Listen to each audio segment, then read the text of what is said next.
And ready, ladies and gentlemen, for the Daytona 500 on NASCAR Chase for the Cup 2005. Our custom schedule season, our final season of NASCAR Chase for the Cup 2005 has reached the climax point in being the Daytona 500. We are at the absolute biggest race of the season, to say the least. And can I end a small but yet losing streak in the Daytona 500 with the EA Sports video games? Because as of right now, we're 0 for 3 in the 3 Daytona 500s we have ran on the channel with an EA Sports video game. NASCAR Thunder 2004, 0 for 2. NASCAR Chase for the Cup 2005, 0 for 1. Now it's time to try it once again for a fourth time, and we'll see if we can get Greg Biffle into victory lane today. This is our third race of the custom schedule season. Of course, we've ran the Daytona Road Course and the Dodge Raceway. Biffle has won those two races. Momentum on his side coming into the 500 today. And he also won the dual race, which means he'll be starting third in this Daytona 500 as well. Jimmy Johnson, Ryan Newman on the front row, and then the dual winners were our driver Greg Biffle, and then Rusty Wallace won dual race number 2. Cars One Boy, Jerry Boylard, Patrick Shadley, NASCAR Official 2022, Santiago Kid, Jackson Thomas. Welcome to the stream, everybody. Let's get this race underway. The 2004 custom schedule season Daytona 500 is upon us. Green flag in the air. Who will be able to win the Great American Race over the next couple of hours? Biffle gave a push to Jimmy Johnson, at least off the start, launching the 48 car out in front from the pole. Big block by Jimmy Johnson now on the 16 of Biffle to hold on to the race lead. Rusty Wallace was quickly able to get to third in front of his teammate Ryan Newman. Jimmy Johnson trying to pull away on this opening lap. He is light years ahead of everybody. We had a caution on the opening lap of the dual race. We'll see how this is going to work out in the Daytona 500. Hopefully we don't have the big one here. We also had the big one in our Aaron's 312 at Talladega 2 nights ago in the Busch Series on lap 3. So the start may see some carnage. And as they make their way off of turn 4 this time, it looks as if the field has made it through. Biffle falls back to third right where he started. Wallace gains 2 spots off the start of the race. And Jimmy Johnson from the pole leads lap 1. Have to assume Johnson probably the hands-on favorite for this race today. He won the Budweiser shootout. He qualified on the pole for the 500. Finished 4th in his dual race. All he has really been is up front. The puppy pole, yeah. Rod G, welcome to the stream as well. Oh man, Biffle in the wall into turn 3. That's going to cost him some time. Elliott Sadler down to the bottom now.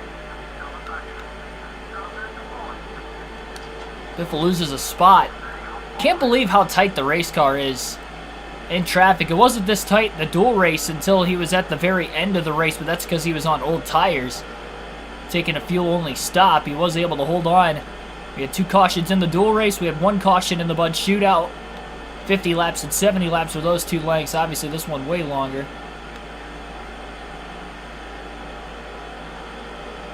Biffle sticking with Elliott Sadler in third, who has finished in the top 10 the first 2 races, a top 5 at the Dodge Raceway, points races that is. Bobby Labonte's been pretty strong in Speed Week so far.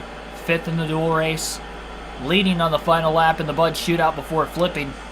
Biffle going to work around Elliott Sadler into the tri-oval. Rusty Wallace going to pull down with a block now.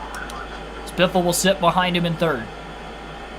And they'll try to draft to the 48 car once again. Hopefully he doesn't get tight behind the 2.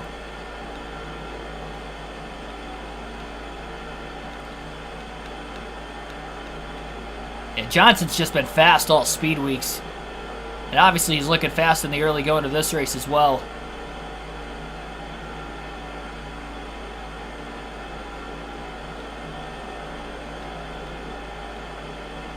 Christian Games, welcome to the stream as well. A lot of people already in the chat on lap 4 of the Great American Race. So far, so good. All 43 cars basically in one pack still.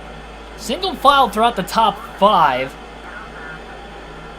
Kurt Busch and Greg Biffle worked well in that dual race earlier today. Not sure where exactly Kurt Busch finished. He wasn't in the top 5 at the end of the race, at least. Caleb Holland, welcome to the stream as well. Biffle's tight. Off turn 2 in the traffic with Wallace. Sadler almost made the pass. Biffle going to be a little aggressive early on, giving Rusty Wallace a bit of a bump draft down the back straightaway. That's risky early in the race, especially knowing that the bumpers don't align right on these cars, especially with 2 different manufacturers like you saw there, a Dodge in front and a Ford trying to make the push. That 38 of Elliott Sadler looks really strong early on as well.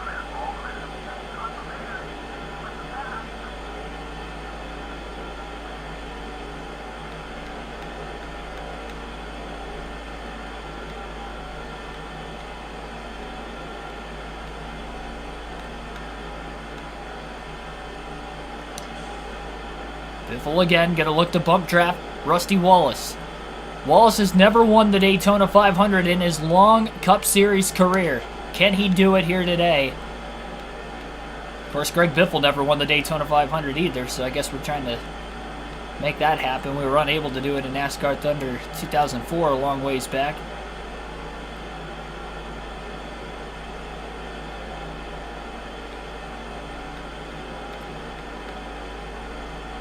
Favorite NASCAR diecast of the 124 scales. I believe I have 21 that are in that case behind me. My favorite of them? I don't know, man. That's so tough to pick.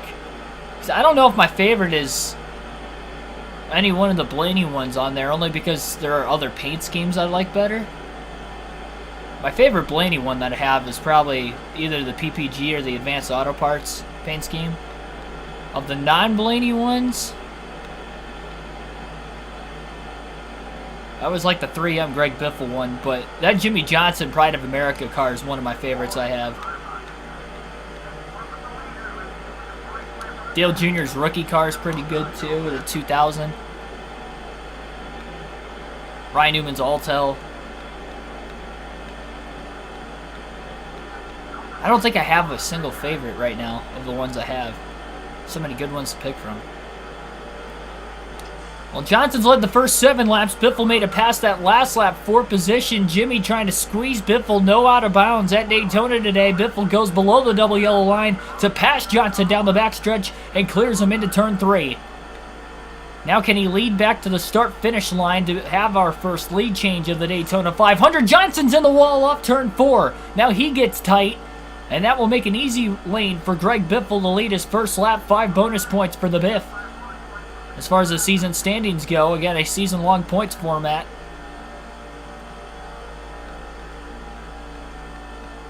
Live about 50 miles from Daytona.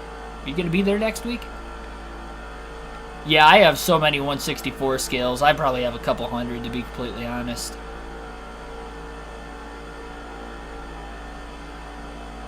From my childhood.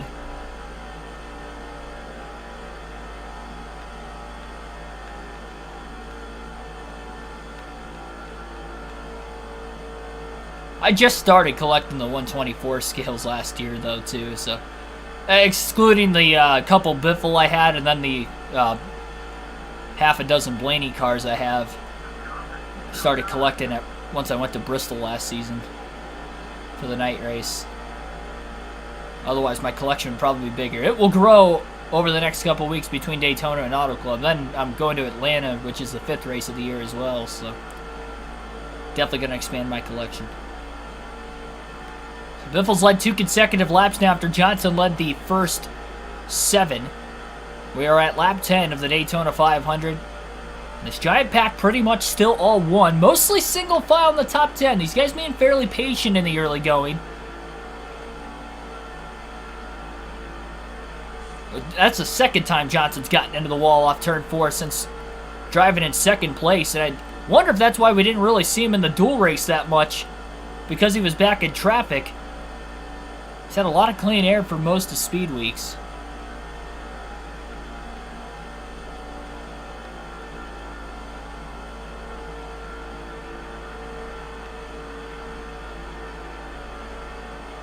Yeah, the dual races, it looks pretty clear for weather. I mean, it could obviously change between now and then, too. We're still a week away from the 500. That Florida weather pretty much rains every day anyway, so it's just a matter of, you know, what time it's going to roll in. Because we're too far out to actually tell, you know, if that rain's going to get there during the race, if it's going to, you know, it's not even accumulated yet. They're just, you know, expecting that it could rain. And it's only a 30% chance the last I saw, too. If it's less than 50%, that doesn't really seem like a big threat to me. I think it was like 34% chance of rain on Sunday next week for the 500. Which is pretty much average for Florida most days of the year anyway, you would think. Johnson with a run to the outside. Greg Biffle going to stay on the bottom. The 3 wide for third place between Labonte, Gordon, and Sadler. Biffle hangs on to the lead, though, in front of Jimmy Johnson. These guys are going at it early on. Biffle trying to hold on to the lead. Just keep updating you. That's fine. If it rains, it rains. And I end up having to watch the race on Monday. I'll be there either way. Not going to rain on my parade. I'd prefer it to go on Sunday, as will most people. It would only help NASCAR with their viewership, and most people could probably watch it on a Sunday versus a Monday.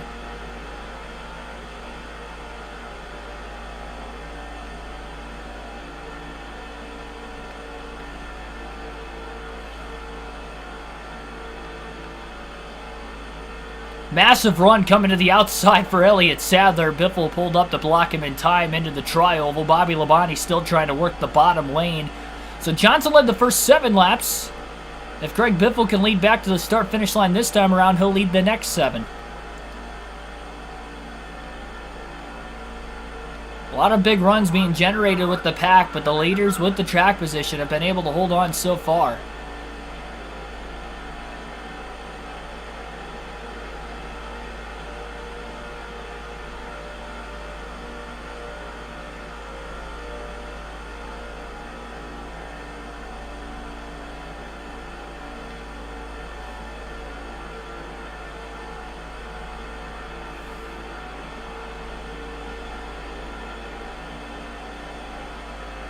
And there it is. 7 laps led for Biffle, 7 laps led for Johnson. Johnson just moved into second place that last lap as well. Got to be nearly perfect to win the Daytona 500. Especially in these conditions with this older surface. Biffle's had a little bit of a rough speed weeks, but he was able to at least get the win in the dual race to have a good starting position for the 500. After qualifying 5th, he got to start 3rd. So he improved on his qualifying position. And perhaps one of the favorites, and the driver who actually won the Daytona 500 in real life in 2004, Dale Earnhardt Jr. is working his way through the pack to the inside of Jimmy Johnson for second as they nearly make contact off of turn 4.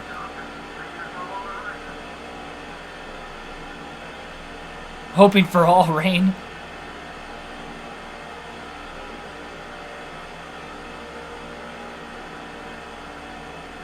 It's terrible.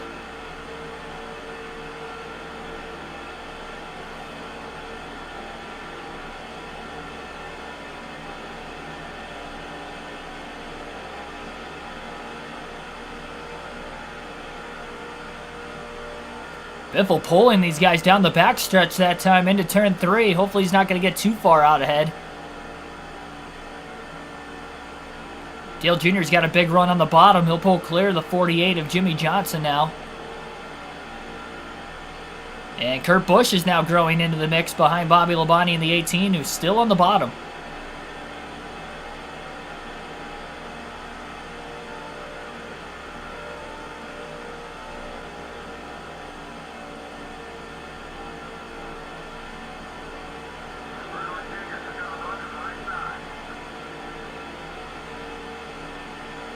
When you were talking about the rain, I thought you were talking about Daytona.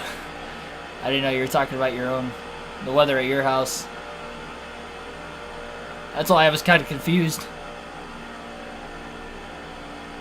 I agree with you. We just had a couple inches of snow last night. I didn't even know it was supposed to snow.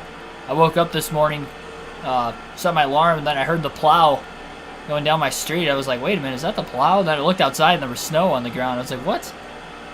Didn't even know it snowed last night. When I went to bed at like 10 o'clock, there was nothing.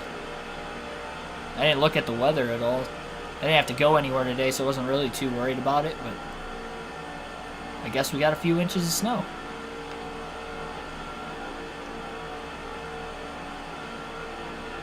Greg Biffle's held on to the lead for a little while now.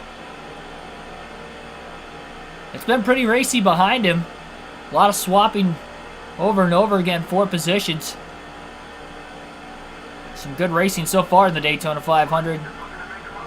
As long as you're on the lead lap, you have a shot to win this race. That's going to be the big thing, especially if we see green flag pit stops today.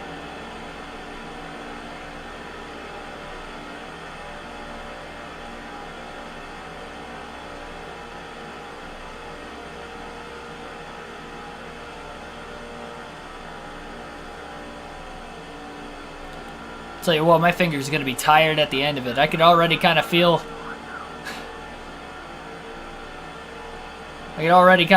my finger after running 50 laps earlier and now 19 right now. And we just ran Talladega a couple nights ago as well, so I think it's all kind of wearing off on me. That's not a good thing to be feeling 19 laps in. Hopefully it doesn't bother me too much as the race carries forward. I'll push through. 8 likes on the stream, actually 9 likes on the stream right now, only 19 laps in. Our goal is going to be 30 likes on the stream today. I think we can get there for this Daytona 500. The week before the actual 500. Can't run it on the same day because I will be at Daytona next week.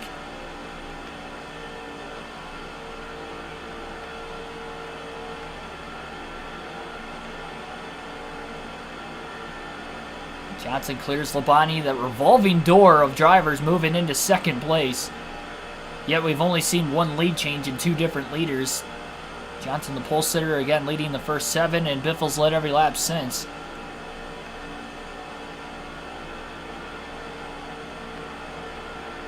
Johnson in the wall off turn 4. That's the 3rd time he's gotten into the wall now. Dale Jr. went right up the middle after Johnson made the mistake. He had Elliott Sadler on his inside.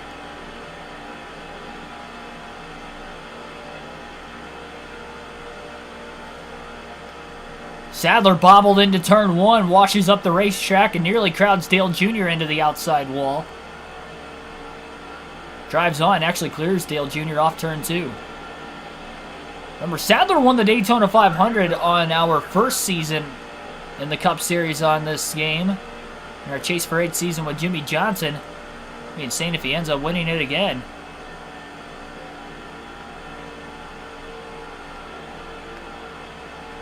Pulling off an upset. And you have multiple-time Daytona 500 champion Jeff Gordon now working his way up there. Gordon led the most laps in our dual race earlier today.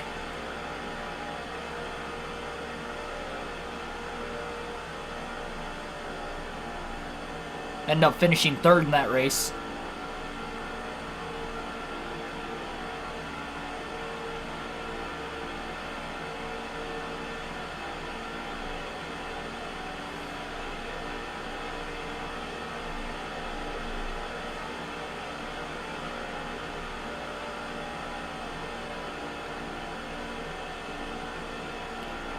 I agree with you, though. I feel like the action diecasts were a little bit better than the Lionel diecasts. I feel like there's a little bit more detail on the inside of just the car in general. I feel like there's a bit more detail with the action diecast.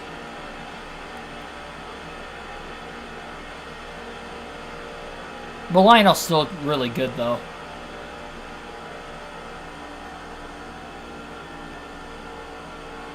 Who knows, though? Maybe with the body style, it's a little bit harder put that added detail in. There's a lot more different variations of paint schemes now than what there were back then. A lot more different sponsors, so it's probably a little harder for the company to keep up, too. I'm sure that plays into effect because there's so many different die casts. I mean, you got to figure for every different paint scheme, there's going to be a different die cast. Especially on the Cup level. Mostly on the Cup level. So Biffle hit about halfway on fuel at lap 19, so he's pacing to pit probably about lap 38 would be the expected stop.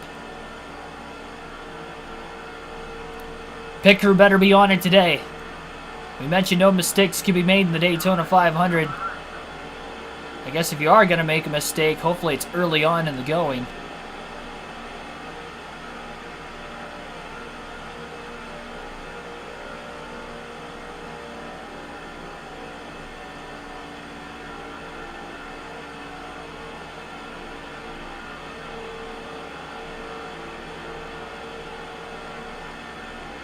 Sadler pulling into second. Can't quite clear Jimmy Johnson to the outside yet.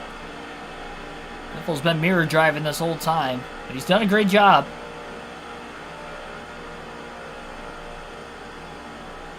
Sadler gets a little wide into turn 1 again. Seems to be a little bit tight on this end of the racetrack. He almost squeezed Junior into the wall earlier, barely kept it off of him. And then with Jimmy Johnson, he did the same thing. Unless he's going up there to side draft, I guess, which is possible.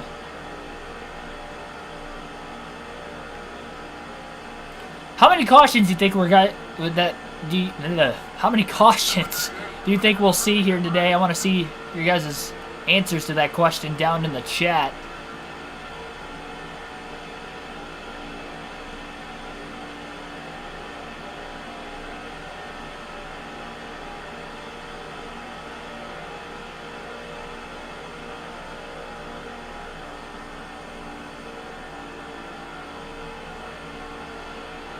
A lot more cars down in the bottom lane right now than the top, creating a bit more of a run. Now more cars moving to the top down the back straightaway. See Jamie McMurray inside the top 6 for the first time. So as far as the Super Speedways races have gone so far over the last week and a half, 2 weeks, our Busch Series season opener at Daytona had 5 cautions. Our Talladega race in the Busch Series 2 nights ago had 3 cautions. We had 1 caution in the Budweiser shootout and 2 in our dual race earlier today. Seen 7 and 6, 2 huge wrecks. Yeah, we've definitely seen a big one in pretty much every race we've done on a super speedway. And we've seen a flip in a few of the races too. I'd not be surprised if we end up seeing something like that throughout the course of this one. Patrick Shadley says 4 cautions. And caution free through the first 27 so far. The pack's starting to split up in the middle towards the back right now, but at the front you can definitely tell there's about a dozen cars that are still battling behind Greg Biffle for the lead. Biffle making it look easy right now with the lane changes.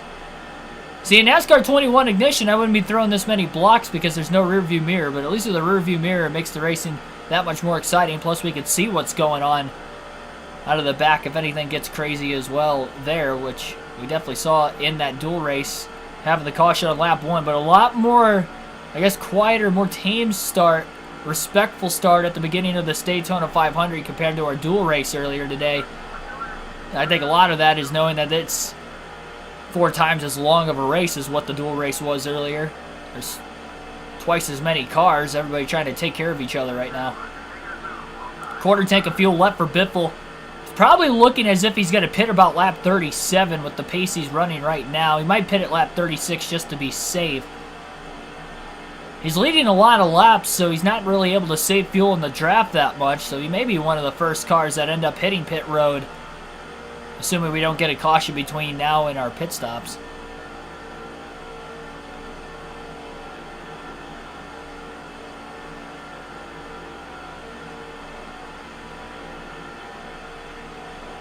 First yellow around lap 47. That's a good prediction.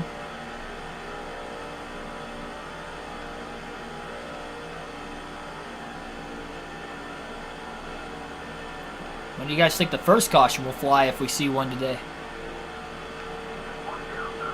Well, here comes Sadler to the outside. He's going to try to lead.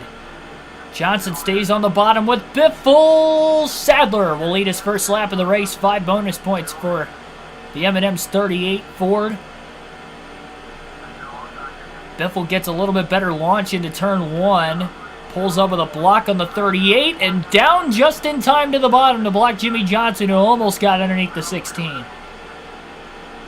The clean air definitely allows Biffle's car to handle a lot better, even with older tires. I will say that, because in the dual race on 30-lap old tires, he would not have been able to pull off these kinds of moves, and he's got the same exact setup. He didn't make any changes. We also saw on Monday night in the Bud shootout, he was having issues with the car being a little on the tight side on older tires in traffic. So Sadler was the third different leader. Biffle makes another pass for the lead the following lap, but Elliott was able to get one lap in, and he's starting to go backwards now. Johnson got around him already. Dale Jr. is getting around him right now. I believe Jeff Gordon has just passed him. Kenseth, I believe, is working on him. So they battle for fourth rather. Kurt Busch still in this lead pack. We know how fast the 48 is, though, when he gets into the clean air. He nearly pulls away from the pack almost every time. He had a great launch off the start as well. Had a little help from the 16. Bump drafting him. Johnson in the wall, though.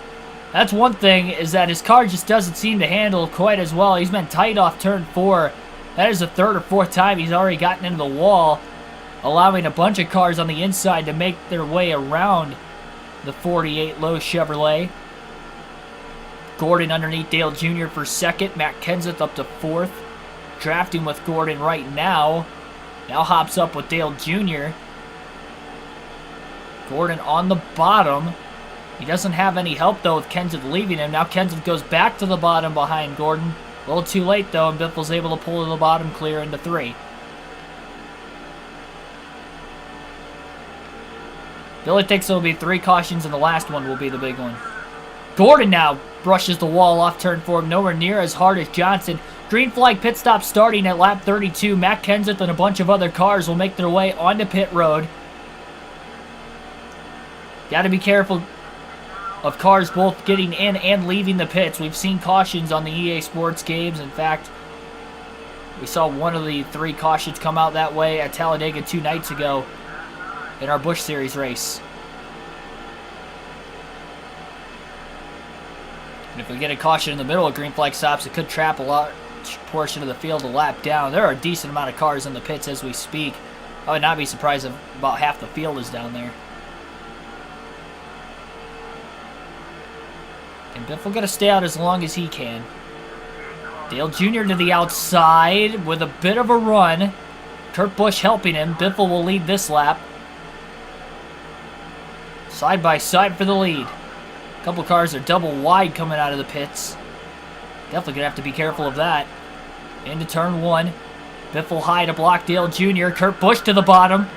Biffle thought about blocking. His teammate was already there. Lap cars coming out of the pits on the inside, making it 3 wide down the backstretch as Biffle just trying to hold on. And he'll throw the block into turn 3. He had a big run down the backstretch with help from Dale Jr. Jr. pulls down to the bottom. He may be pitting this time. He'll get underneath Kurt Busch off turn 4. Kurt Busch brushes the wall off turn 4 now. Newman to the bottom for second place as Dale Jr. comes into the pits.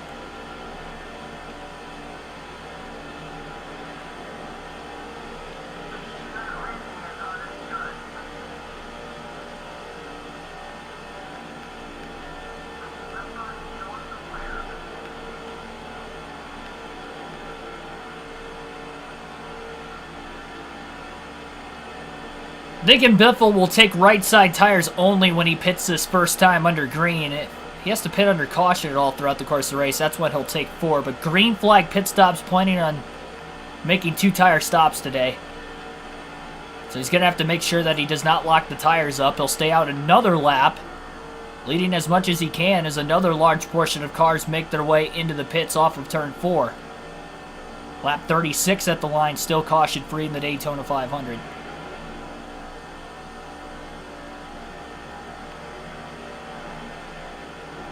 Biffle's got no drafting help, though. He's all by himself right now.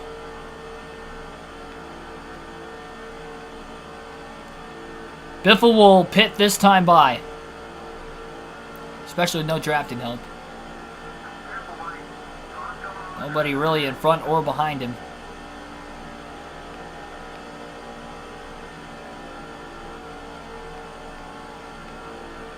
So Biffle will pit this time by. Not even going to try to risk it another lap. 36 laps will be the opening fuel run for him. Try not to lock the tires up. 70 miles an hour is a pit road speed limit, and he'll easily get down in time. So right side tires only, no damage to repair. Full tank of fuel, and no adjustments for the 16 of Biffle on pit road, our first pit stop of the day. I got the Greg Biffle hat on, so we're representing Biffle strong today. I also got my Brett Favre jersey on because it's Super Bowl Sunday, so we are representing today. Sports action. Biffle back up onto the racetrack. It is clear as day as he'll pull up with ease, taking that 2-tire pit stop. Everybody else likely took 4. Biffle, probably the last car into the pit lane. Oh, looked like we had trouble down the backstretch that last lap, but we do stay green. A lot of smoke. No cars in front of the Biff right now. So the field is definitely a lot more spaced apart after the green flag stops. No caution flag. That would have been a big break if that would have came out before Biffle came into the pits, because that would have trapped a lot of cars a lap down, but instead everybody's back on the lead lap, and still all 43 cars are in this race. Nobody has blown an engine up to this point. Finished stage 2 at a dirt race. Fighting for the stage win at the end and flipped over. Still finished.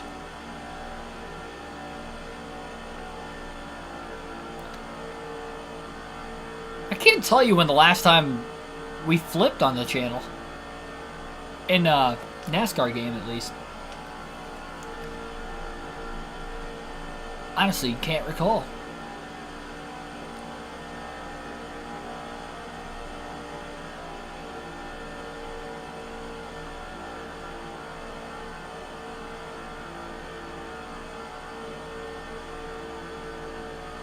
It might have been in the career mode at the Daytona road course. I remember flipping over the turtles on the bus stop.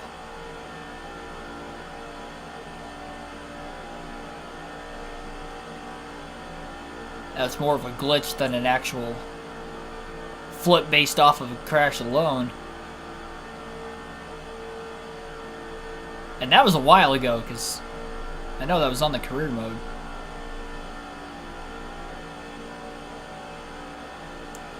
Blaney's about 2.3 seconds ahead of the pack.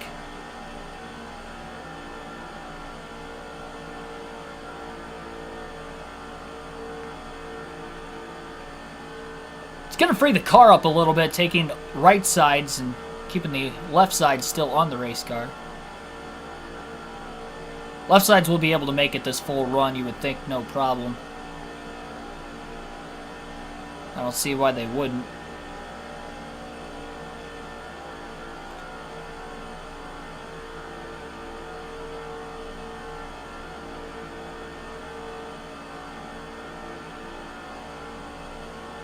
Not a scratch, though, on the 16 car so far. Outside of bump drafting Rusty Wallace and Jimmy Johnson at times today, he has not legitimately made contact with another driver this entire race.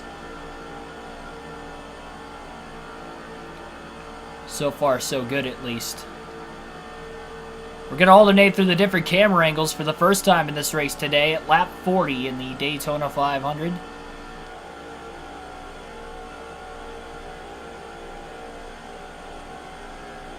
.41 make that. 40 laps complete.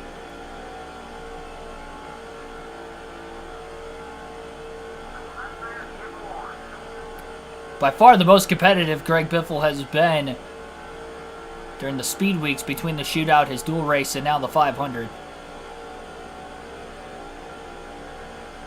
We'll see, as everybody has 4 tires behind him versus his 2. He's got to be able to hold on. Can make for some interesting moments as well. Matt Kenseth's in second place. He'll be the first driver to try and greet Greg Biffle towards the front of the field. I think he'll catch him in the middle of turns 1 and 2. Maybe have to wait for the backstretch. We'll see. Looks like off the exit of turn 2, Kenseth will have the run. Jeff Gordon is in third, not far behind him. Roush Fenway 1-2. Kenseth was in dual race number 2, so we don't really know what he's got under the hood. We know the 97 and the 16 are fast, so you have to imagine Kenseth's got similar pace compared to those two drivers. Oh, Kenseth bounces off the wall off the exit of turn 4. Seen a lot of cars get tight off the exit of turn 4 in traffic, and Kenseth did right that second.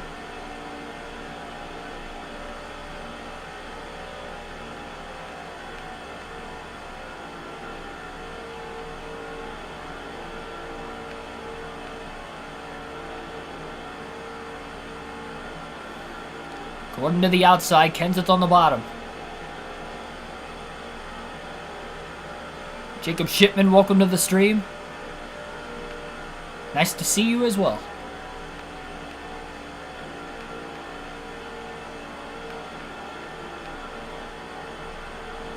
Oh, Gordon in the wall.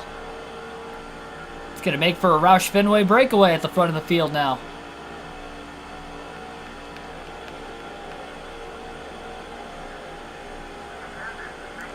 Turn 4 seems to be the treacherous corner in the Daytona 500 so far. I've seen quite a few drivers hit the wall. Luckily, no cautions up to this point. I'm sure that's going to continue as this race pours on.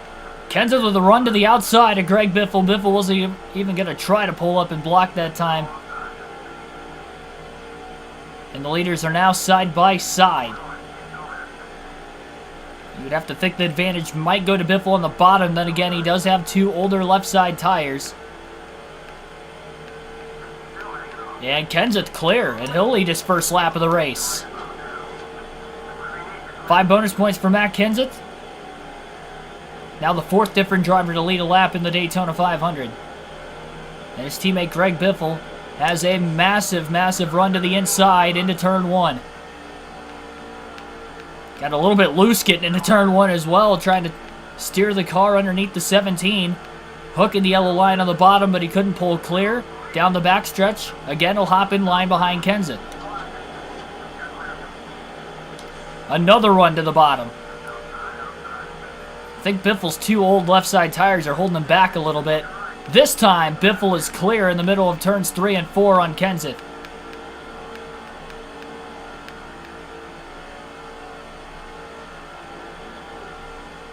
Another lead change.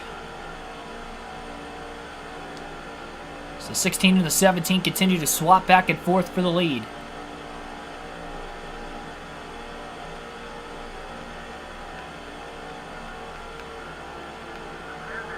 NASCAR 21 ignition fell into a garbage bag. Is that what you did with the game? Put it in the trash? Right where it belongs.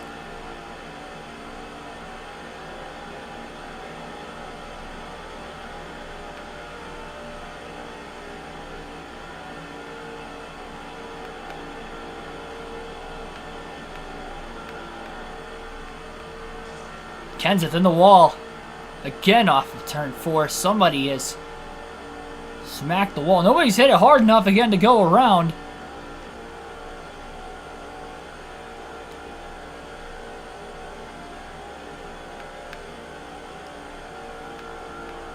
Yes.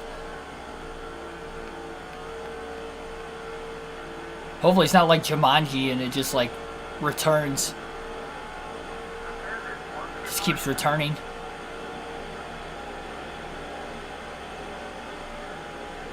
Santiago Kid thinks that the first caution's coming up soon in this race. You were the one that predicted lap 47, weren't you? Well, let's see if you're right. You only got about another 5 to 10 seconds. So work the way back to the start-finish line. Doesn't look like we're going to get a caution on lap 47 as we still remain caution-free in the Daytona 500.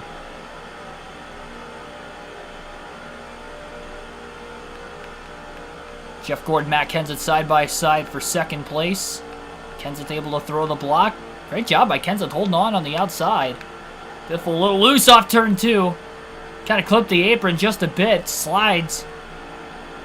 Might break the momentum. He stayed right in the gas though. Drove his way out of it as best as he possibly could. Another car closing in on the pack behind. Not sure who it is. Oh, contact. Kenseth again in the wall. Gordon looking for a move of his own now to take the lead.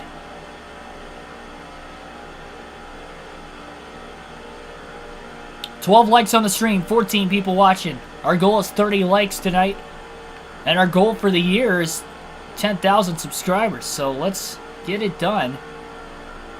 If you are a NASCAR fan, this is the place to be. A lot of content coming on the channel. Speed Weeks continues. Leading into the hype for the Daytona 500. Ninja Warrior, welcome to the stream. Biffle trying to side draft Jeff Gordon on his way into turns 3 and 4. More help maybe to Biffle on the bottom. Squeezes up high, trying to block Jeff Gordon in the 24. It looks like Biffle's still clear. But Gordon had a chance to lead his first lap in the race that last time by, but I guess Greg Biffle was able to hold on. It's getting pretty racy behind him though. 50 laps in, no caution. Still only sitting at 4 different leaders in this race, but more than a handful of lead changes between them. Dale Jr. is in the mix. The runs are getting a little bit bigger as more cars are joining into the pack. Kenseth to the inside for the race lead. Had a run, but Biffle with an even bigger run with help from Gordon behind him as they work their way into turn 3.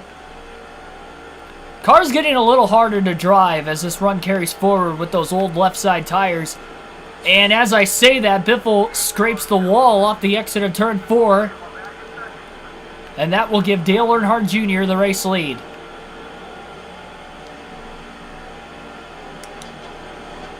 So that mistake by Biffle getting just a bit tight off turn 4 has allowed Dale Earnhardt Jr. to take the race lead in the Daytona 500. He won this race in real life. Biffle's car struggling for grip. Biffle to the bottom, Jr. trying to block. Side by side for the lead into turn 3. Biffle going to be able to clear. Nope, nowhere close. Oh, he gets into Dale Jr. He got a little tight off turn 4 again. Nearly turned the 8 car right around. Well, Biffle back in the lead one way or another. That's not the way he wanted to get it done. At least Jr. was able to get 5 bonus points leading the lap before that, and luckily we stay green. That could have been our first caution of the race. Now Gordon will hop to the inside. Biffle struggling with the turn in the race car. Barely kept it off the wall again. Kevin Harvick is now up to 3rd. Nice to have a rear view mirror, indeed. Very helpful, especially on the super speedways. Biffle under Gordon, and now he tags the 24 car. With a little bit of contact. Forcing his way to the lead again. That's the first time Biffle's made contact with anybody this entire race that hasn't just been bump drafting another driver. We'll go back to the far chase cam for now. I'll tell you what, I'm already starting to sweat in this one. It's been intense over the last, really since the beginning of the race.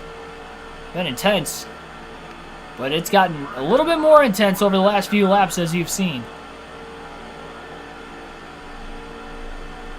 And Biffle's got the 2 old left side tires, so it's hard just to hang on to the race car.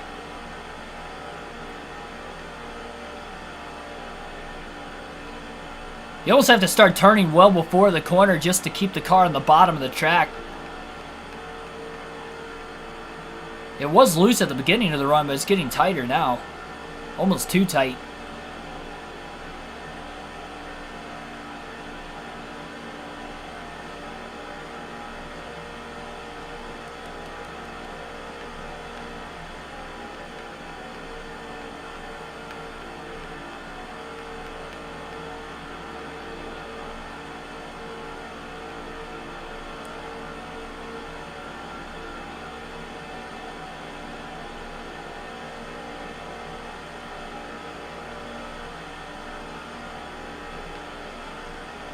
Think Jimmy Johnson's going to win this race?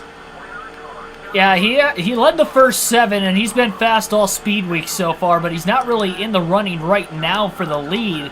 And we haven't really seen him since the pit stops between laps 32 and 36. Harvick will lead his first lap of the race now. Biffle into the tri-oval, hugging the yellow line, works to the inside of Harvick. Harvick is really trying to pinch the 16. Biffle gets tight, but he has Harvick clear, not as tight as Harvick. Harvick drifts up into the wall all on his own.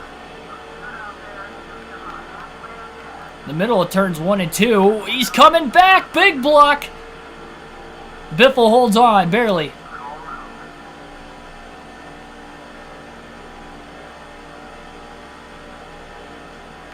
I really hope this intensity ramps down a little bit. It's getting my heart racing. We do not need this. We do not need to wreck all the speed out of the car early. I think Gordon was about to take the lead, but he may have brushed the wall off the exit of turn 4. That will allow Biffle to lead this. No, Gordon did. Gordon did lead the lap at the line. Surprised he carried as much momentum as he did, and I believe that's Jeff Gordon's first lap lead of the race. He dominated the dual race earlier, ended up finishing in 3rd. Gordon to the lead, Harvick to 2nd, flying on the bottom. Greg Biffle back to 3rd. He has his teammate Matt Kenseth behind him. Big run for Greg Biffle. Down the back straightaway. Inside of Harvick. Harvick tries to side draft the 16. The 16's going for the lead as well. What a run into turns 3 and 4 for Greg Biffle. Off turn 4.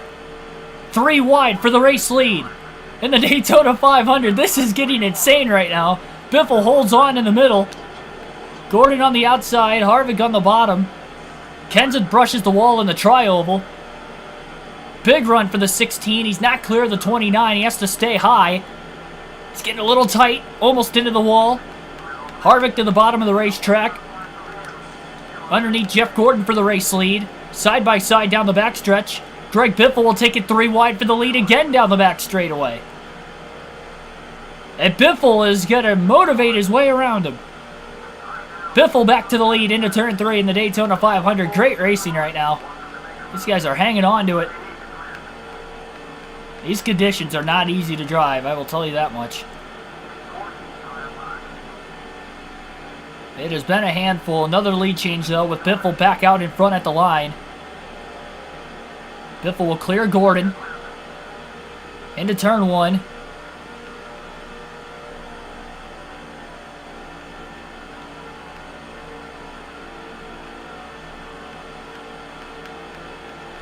Remember, it is still caution-free, so we have not had a break in the action at all yet today, and I think that might be another reason why I'm already sweating. How intense it's been, and we just haven't had a stoppage at all yet. I'm curious if there's ever been a caution-free Daytona 500. So I'm honestly not sure.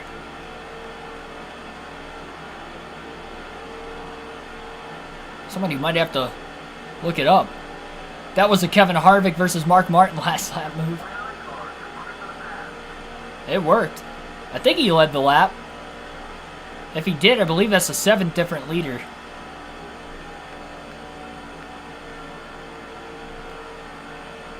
So Harvick, Kenseth, Biffle, Gordon, Dale Jr., Jimmy Johnson, and Elliott Sadler have been the different leaders in tonight's race so far.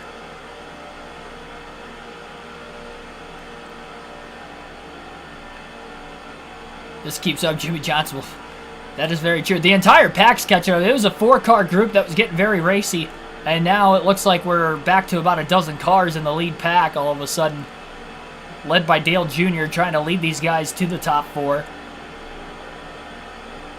The only break we've had so far has been the pit stops, but you don't need cautions to have entertaining racing, even on the super speedways, and you're seeing that here today in the Daytona 500. 3 wide for 3rd, Gordon in the middle, Dale Jr. on the bottom, Harvick on the outside. Jr. still rushes his way to the bottom. Now he's underneath Kenseth for 2nd. Gordon going to go down with the 8.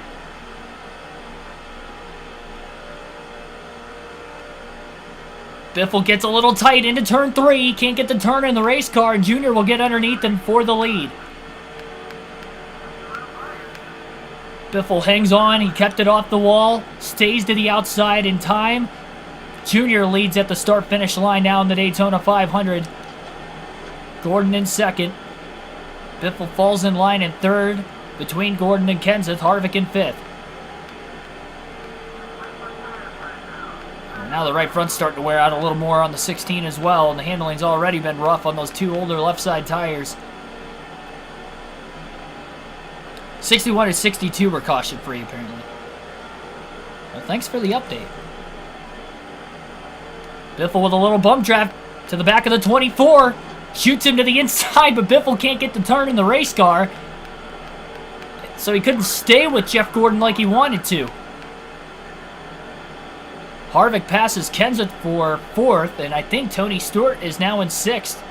Haven't seen him up towards the front yet today. He's never won the Daytona 500. Biffle looking low. Gordon with a big block. Oh, Biffle makes a mistake. Big mistake by Biffle. Hopefully he can stay in the draft.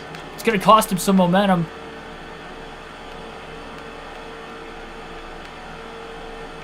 Gordon to the bottom, side by side for the lead. And because they're side by side, that's going to allow Biffle to close back into the 24 and the 8. They almost got away, and even without any extra help, it's going to be Jeff Gordon who will take the lead once again off turn 4 from Dale Earnhardt Jr. Biffle brushes the wall again off turn 4.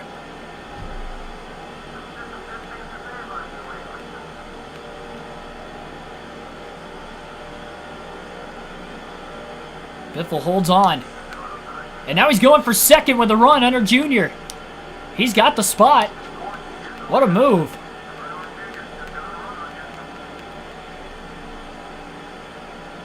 I thought for a second Biffle was going to lose the draft for the first time today. He just held on. Gordon going all the way down low to block. Biffle's all over him into turn 3. There's no way the intensity is going to last this long without a wreck.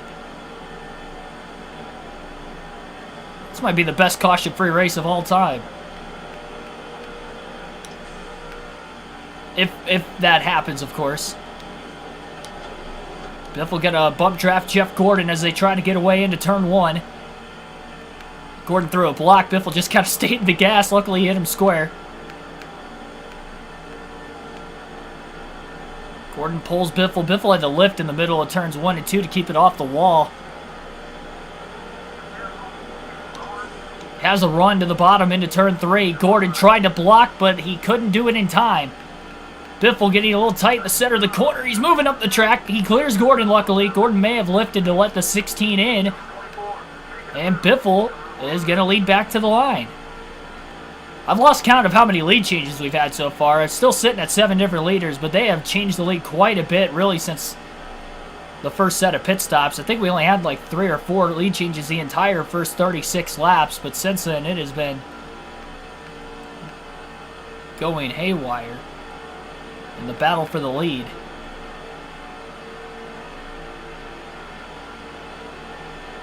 And we'll probably see green flag pit stops for the second time very soon, I'd have to imagine. Considering they started at lap 32 earlier, and we're at lap 65 right now.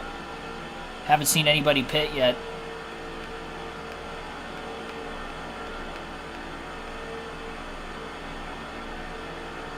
And none of the leaders will pit this time by at least. Gordon with a run in the tri-oval. Trying to get to the right rear corner panel of Greg Biffle to at least side draft.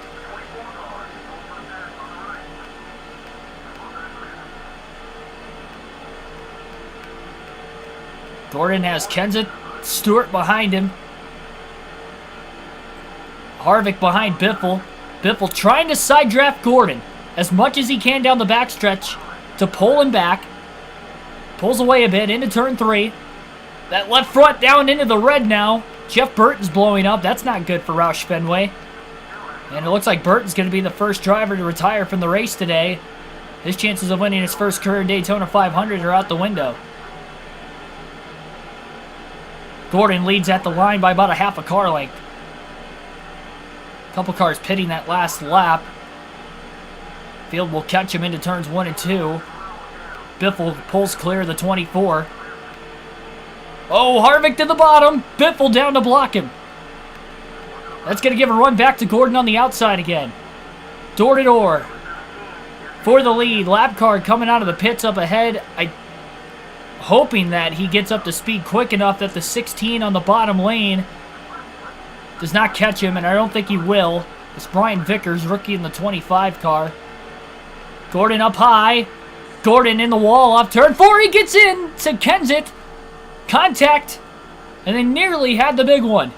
That's going to stall him out as Biffle leads by about 0.7 of a second now. Harvick up to second, I believe. He was able to evade down to the bottom. So Gordon got in the wall off turn 4. Kenseth got into his left rear, nearly turned him in front of the field. Ninja Warriors guessing first caution at lap 84.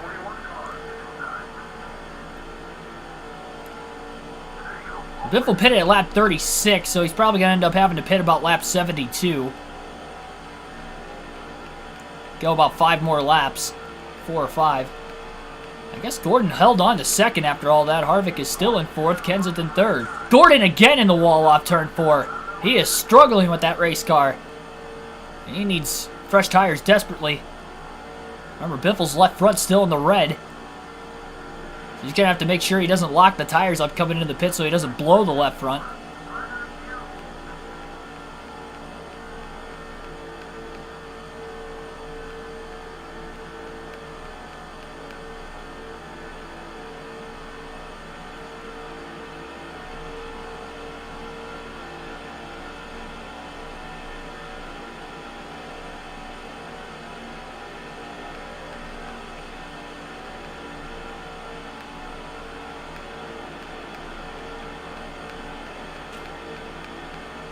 Gordon and Harvick pit from 2nd and 3rd off of turn 4 this time.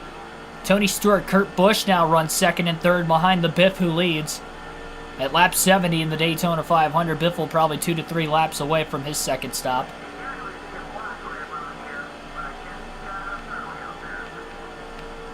First caution lap 80. A lot of you guys changing your picks for when the first yellow will be. Honestly, this has been one of the more fun races I think I've ever had, considering that, I mean, this is what you want. This good, hard, clean, but aggressive racing that we've seen so far today.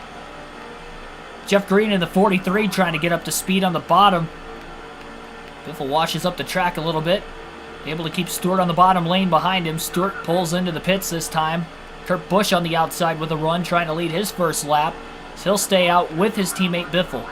Jamie McMurray is in the pack. A couple of the lap cars of Mears and Green. Also working with the 97, 16, and 42.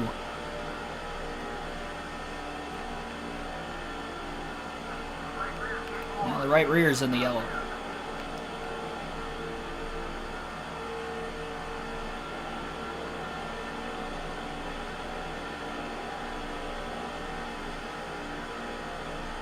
You're very right on that comment, Billy.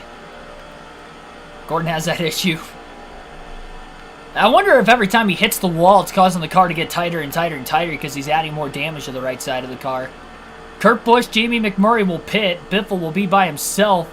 Well, I guess he's still got the 2 lap cars of Casey Mears and Jeff Green behind him, so that may help Biffle a little bit. With some drafting help. Better than nothing.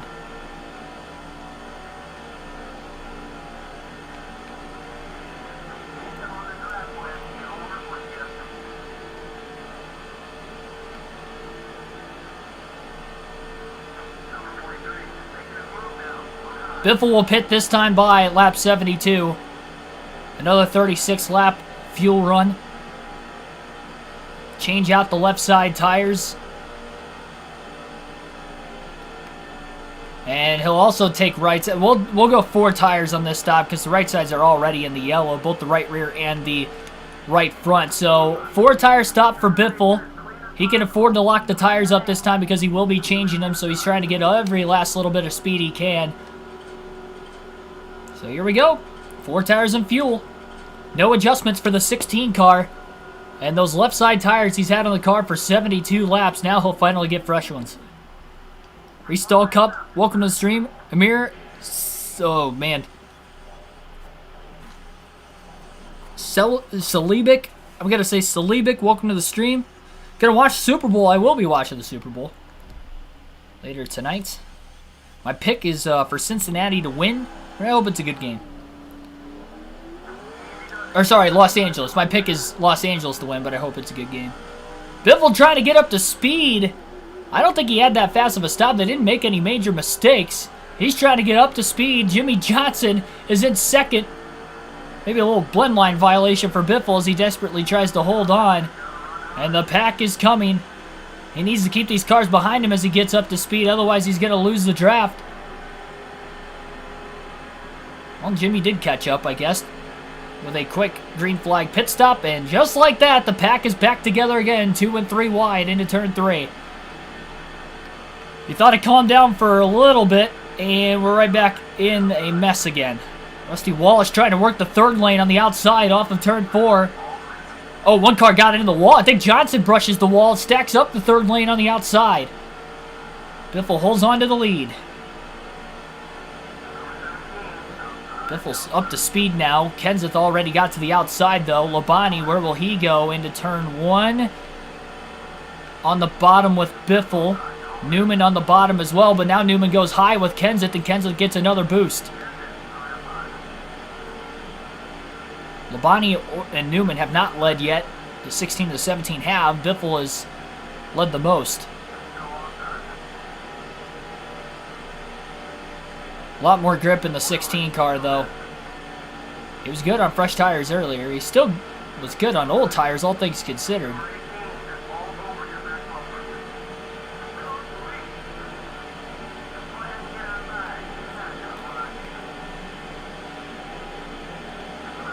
Kenseth is clear. He's back in the lead. Biffle with another run, though, into turn 1, looking to take it back. Clear. Caution for the first time today, lap 75. Oh, I spammed through it. No, I didn't mean to do that. I'm sorry. Derek Booth, welcome to the stream. Oh, I feel bad. I'm sorry, guys. I let out of the gas, and I got back into it right as it went to go to the replay. Oh, I have no clue if that was the big one, if anybody flipped. I feel bad. I don't think I've ever done that before. Sorry.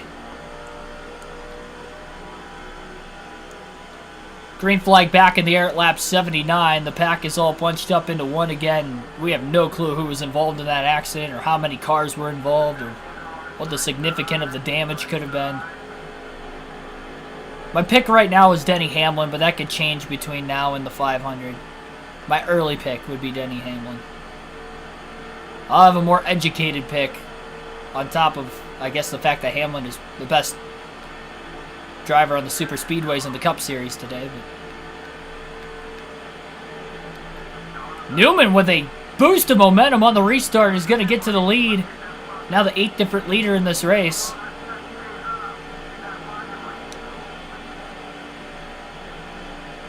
Everybody, I believe, stayed out of the pits during the caution.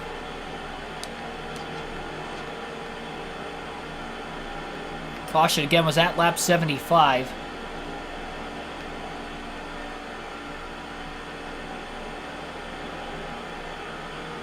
Yeah, the racing's been really good so far.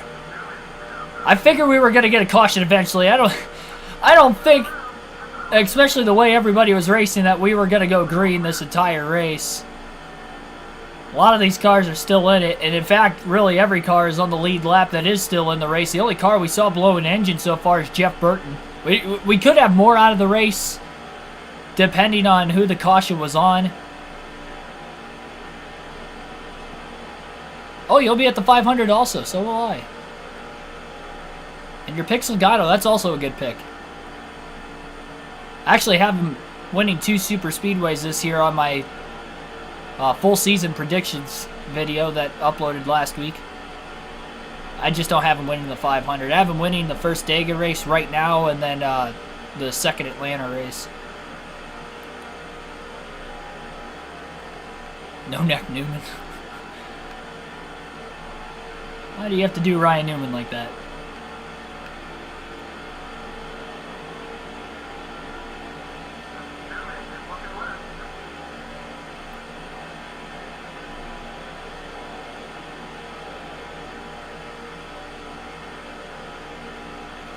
Second caution will be somewhere in the hundreds.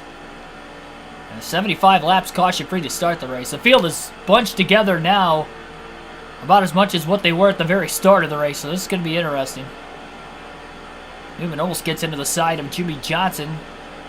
Went to swing low to block Kenseth, who had a run underneath. Biffle kind of pulling away into turn 3. They give the cars behind him a little bit more of a run.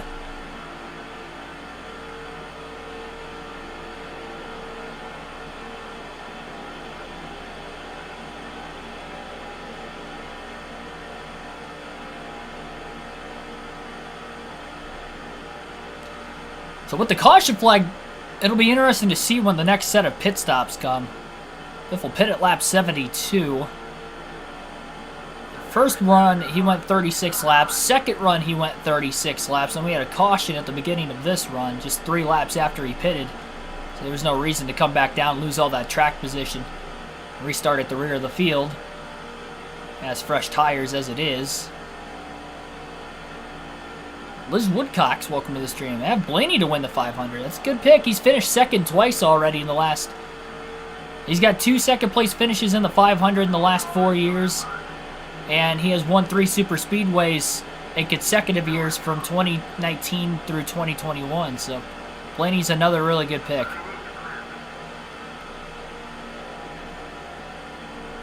Not just because I'm a huge Ryan Blaney fan, but I just stated the stats. Casey Kane's in the mix for the first time as they're 3 wide for second off the exit of turn 4. Turn 2, rather. And this is where it gets interesting, is when you're trying to block 3 lanes at once. That's what Greg Biffle's trying to do right now. Ryan Newman doesn't have a lot of help on the outside. Looks like Gordon will fall in line behind him now. Kane is clear in second. Kenseth bounces off the wall back and forth, allowing Johnson to get to third. Johnson has not led since lap 7. But again, he won the Bud Shootout. He qualified on the pole, finished 4th in his dual race. He's been fast all speed weeks. And again, led the first 7 laps today as well. He's up to second, passing Casey Kane into turn 1.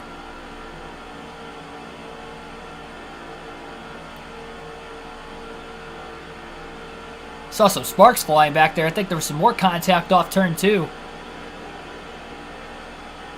I'm just going to guess that the big one hasn't happened yet, although it could have at that lap 75 caution. Unfortunately spammed through the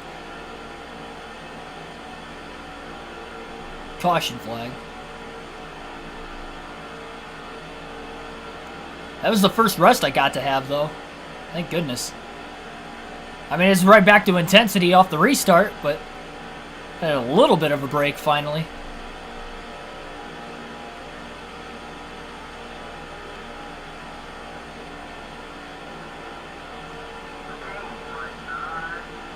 Billy says next caution at lap 130. Casey Kane has a run on the outside, the rookie trying to win the Daytona 500. Biffle has help from teammate Matt Kenseth on the bottom. Kenseth looked to actually go 3 wide. Will Biffle hold on to the lead? It's going to be tough. Off of turn 4, Casey Kane leads. Back to the start-finish line, he is clear. Casey Kane leads the Daytona 500. Now the 8th different leader in the race. Oh, they get tangled! Oh my goodness! And we nearly saw another accident.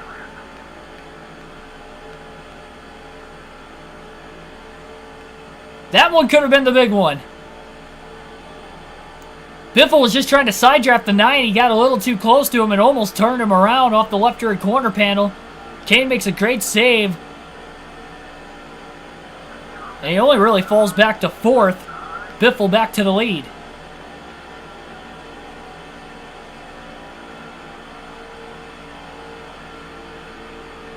Maybe the first mistake Biffle's made all day long. Luckily it was minor, because it could have been major.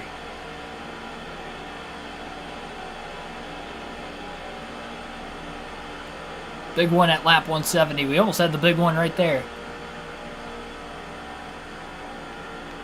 Kenseth blocks Kane on that bottom lane.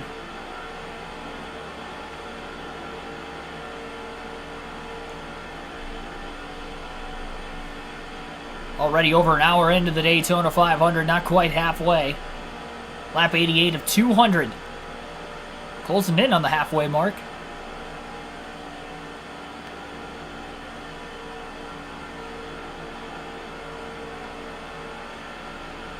Oh, both Kenseth and Biffle got in the wall off of turn 4. Tony Stewart now looking for the lead. He wasn't able to get there, though. Couldn't quite get to the inside of Biffle. He didn't have any help with him.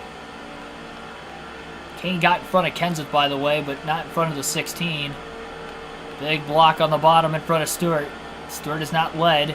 He'd be the 9th different leader if he can lead a lap. Pack is kind of broken up into 3 if you look on the upper right-hand corner of the screen where the track map is at. 17 people watching right now. 14 likes. Our goal is 30. We're almost halfway home, and we're almost halfway to our goal tonight. I should say today. It's an afternoon stream. Jimmy Johnson coming in hot. Yes, he is. He's actually back to 5th now. Behind Biffle, Stewart, Kenseth, and Kane. Johnson's got his teammate Jeff Gordon behind him in 6th.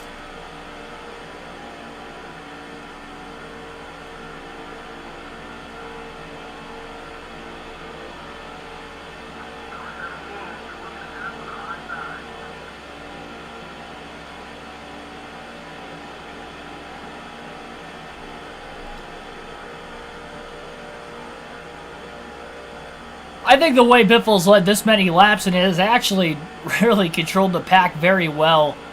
He hasn't made any bad blocks at all. Car gets a run on him, and he knows he can't block him. He hasn't even attempted it. Like here in the tri-oval. But never mind. I thought Kenseth was going to have a run, but he didn't. Johnson actually had a bigger run on the bottom. Pulls up where Kenseth was. Back to the bottom in front of Dale Jr.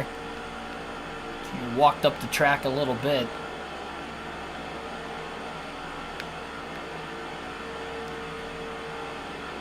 And here comes Jeff Gordon.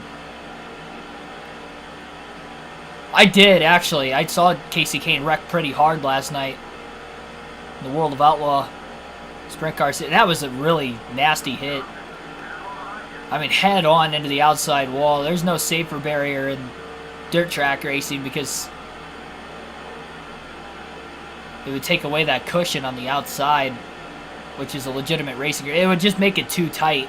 Plus, you run the risk of the cars riding up on the wall with it being open wheel and on the dirt where there's a bunch of wheel stands and stuff, too, as it is. It'd be more dangerous, honestly, with the safer barrier, which is why they don't have it, and that was a pretty nasty hit. Everett Davison, thanks for the comment, by the way, and welcome to the stream. Michael McDowell might go back-to-back. That would be a bold prediction. Can you imagine having 2 career victories and they're both in the Daytona 500 and you went back-to-back?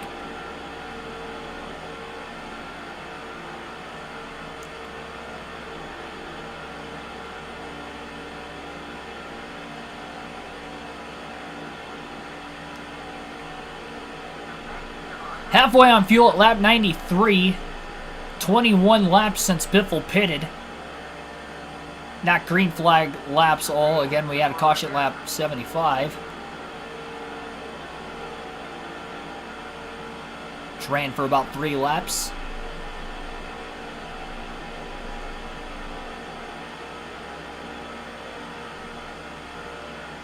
Remember, Casey Kane was leading at the Dodge Raceway with less than 50 laps to go when he blew an engine in the second race of the season last weekend.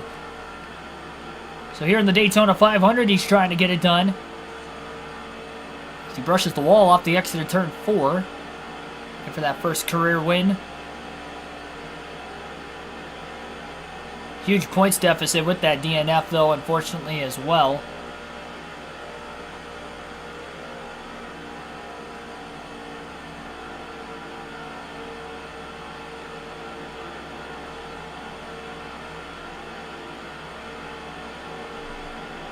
I will be at the Daytona 500. It'll be my first ever Daytona 500, so I am pumped. I'll be there all speed weeks. Leaving Wednesday morning, so as far as the channel content goes with live streams, I won't be live streaming much. Plus, I'll be at Auto Club the week after, so not too many live streams coming up over the next couple of weeks. I will be live streaming again tomorrow, and I'll also be live streaming on Tuesday. Look out in the community tab later tonight for exactly what races will be happening at what times. So I'm not entirely sure yet of what I want to do. Oh, contact in the tri-oval. Tony Stewart gets a little sideways as Jamie McMurray may have pinched him off. And everybody holds on into turns 1 and 2, it looks like. And it is a 3-car breakaway with Greg Biffle, Ryan Newman, and Jeff Gordon. Almost had the big one. That pack's going to catch up to everybody, though, eventually, you'd have to imagine.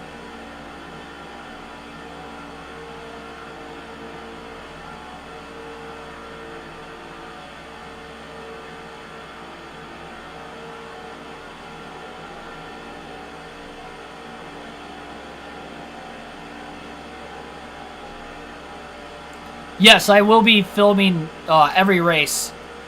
So you're new to the channel, I did race highlight videos for the races I went to last year in person, went to 11. Plan on doing that same thing again this year for all the races I go to.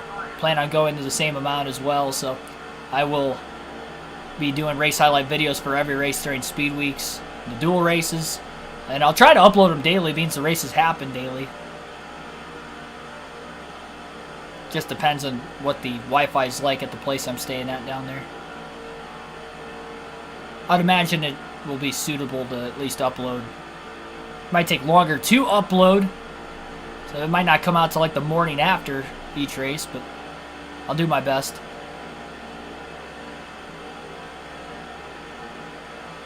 I'm going to Phoenix at the end of the season, yes, for the championship. I plan on it.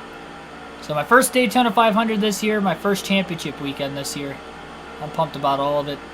And potentially, which I should, be making my first Indy 500 appearance as well. So big year, going to a lot of big races.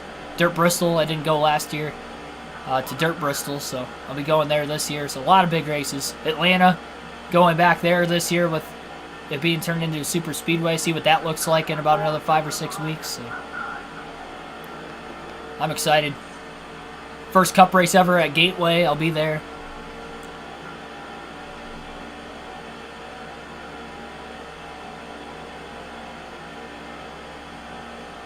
Yeah, we've had a lot of near accidents. It's kind of calmed down at the front because everybody got stacked up back there. It's like Jimmy Johnson is roaring in 4th place. Looking to get to the inside of Jeff Gordon off of turn 2 for 3rd. He's there. Ryan Newman down to the bottom in front of the 48.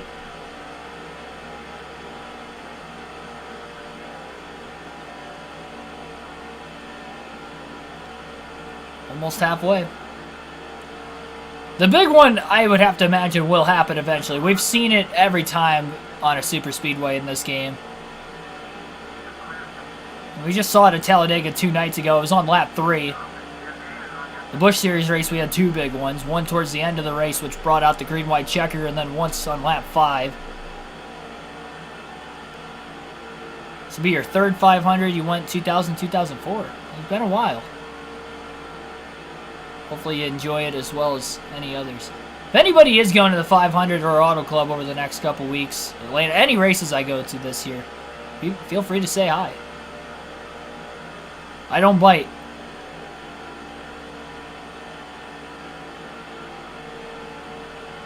Big tall guy, probably be wearing Blaney stuff at least every race at Daytona. Well, every race in general. At Daytona, there'll be different Blaney stuff throughout the course of the week. We're not going to wear the same shirt 4 days in a row, but tall guy with a beard. Probably can't miss. I'll have a camera on me, so. Gordon has a run to the top. Ryan Newman behind him. Jamie McMurray in 5th. Pulling out of line to try and get to the inside of Jimmy Johnson. Into turn 3. Everybody going to go with Greg Biffle, but Gordon's hanging on strong on the outside right now. And he is clear. Jeff Gordon leads once again in the Daytona 500. Halfway at the start-finish line, 100 laps down, 100 now still to go. So Gordon leads at the halfway mark. Biffle has a run. Halfway down on the yellow line as he works to the inside of Gordon into turn 1, and he'll take the lead back again. Clear in the middle of 1 and 2.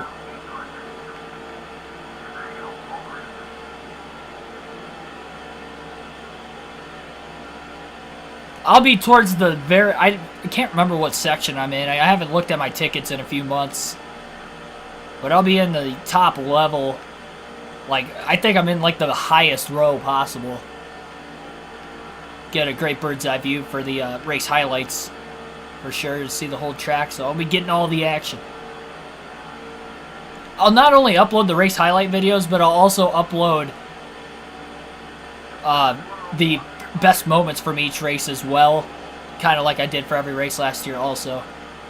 So if there's a crazy finish or a giant wreck I get on the camera, I'll probably end up uploading any tempers or whatever throughout the tracks this year. Had a couple cars pit that last time by. Quarter tank of fuel left for Biffle. Another car coming out of the pit lane up ahead that the field is roaring up on. That's Brian Vickers in the 25. Vickers trying to get up to speed. Biffle to the outside in turns 3 and 4. He went high thinking that Vickers wasn't going to get up to speed in time, but I guess he did. Johnson gets into the left rear. Into the wall goes Jimmy Johnson. And Biffle hangs on to the lead. That could have been the big one also. Jimmy got tight. His teammate Jeff Gordon's been having the same problems tonight. Another close call and a potential big one as we stay green.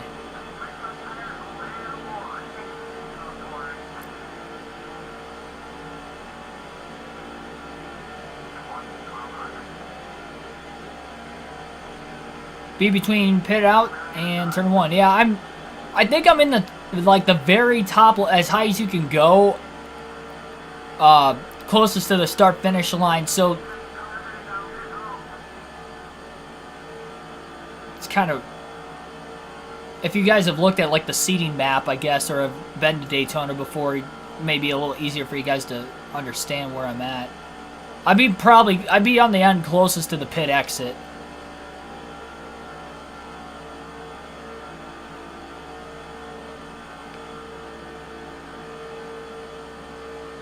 I'll be up there with the seagulls during the day and the mosquitoes and the lights at night.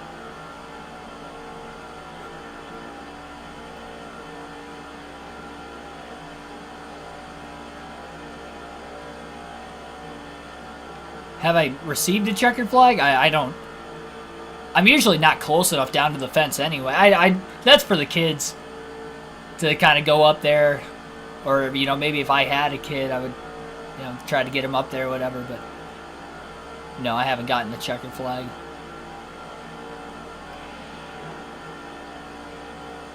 Go Rams. That's my prediction. I think they'll win.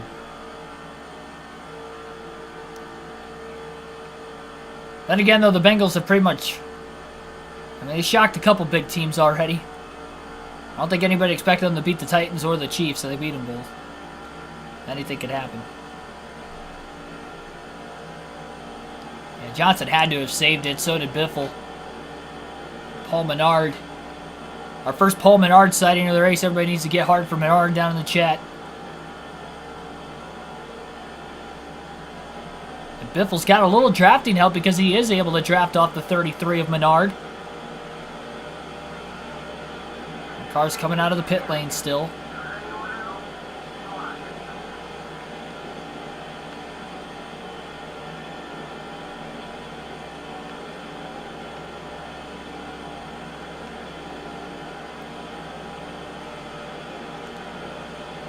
Cars down on that bottom lane.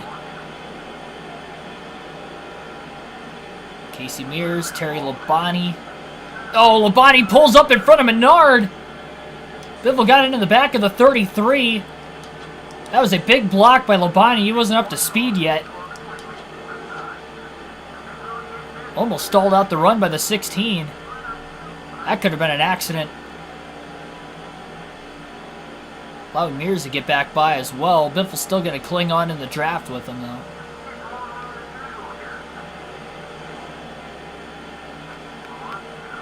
Biffle up to try and side draft Labonte.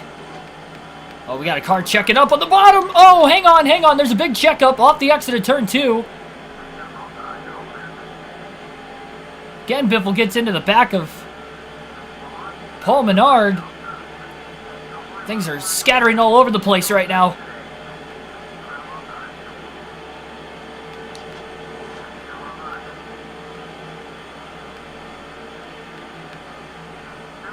Biffle's right in the middle of the pack. All this lap traffic.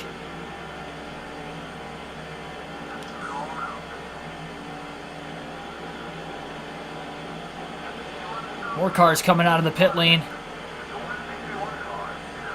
Oh, Labonte brushes the wall on the outside in turns 1 and 2. Biffle to the bottom, couldn't get around him though.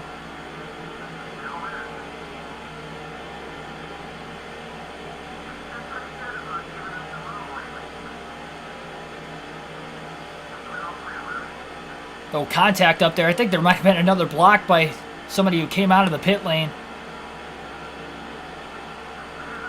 Labonte into the wall off turn 4. So he hangs on to his race car.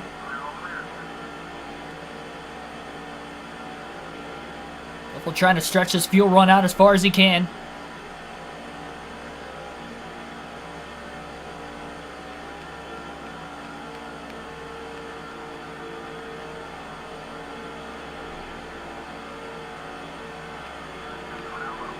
.192 nearly gets into Biffle off the exit of turn 2. As Biffle tries to scatter away from him.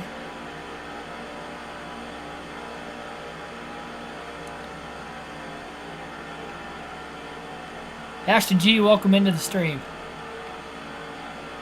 Biffle will stay out this time by.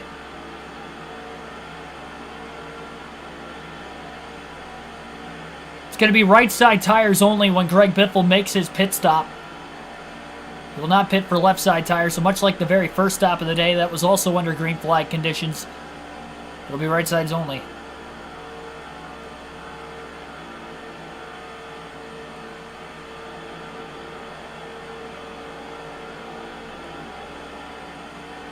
Biffle will pit this time by at lap 110, so he's going to have to make sure he's going to be on the bottom through 3 and 4. So he'll protect that bottom lane down the back stretch. And he'll make his stop. Third of the day. All 3 under green so far. The second 2-tire stop coming up. Got to make sure he doesn't lock the tires up. Got to make sure he doesn't speed either. He barely got down in time.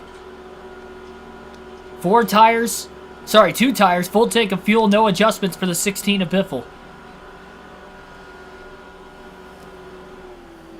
Anyone can win given any game day, indeed. Oh, and a mistake! The Jackman has fallen over on the 16's pit stop. That same thing happened in the Bud shootout.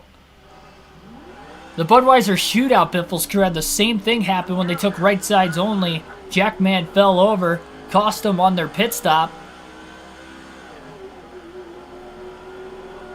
So even though it was a 2-tire stop, it took 11 seconds. Couple seconds slower than what it was originally expected to be. Luckily, because it was a 2-tire stop, he should hold on to the lead as he gets up to speed. If it was 4 tires, he probably easily would not have cycled back out in front. 89 laps to go in the Great American Race this time by.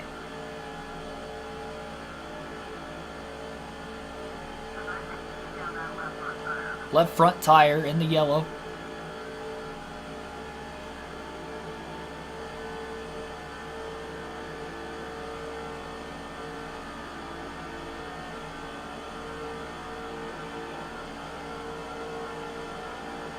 Drug test the Jackman. Yeah, it's the second time he's fallen over in the last 2 races. Well, I guess not the dual race, but I took fuel only in the dual race. Jackman messed up on the Bud shootout 2-tire stop, and he messed up on the 2-tire stop in the Daytona 500. I think the anxiety of racing at Daytona is getting to the Jackman on the 16 crew. Something of that nature. So last time Biffle took 2 tires, he was a little loose at the beginning of the run, and then he started to get super, super tight towards the end of the run. So we'll see. I want whatever that Jackman was on. That's funny.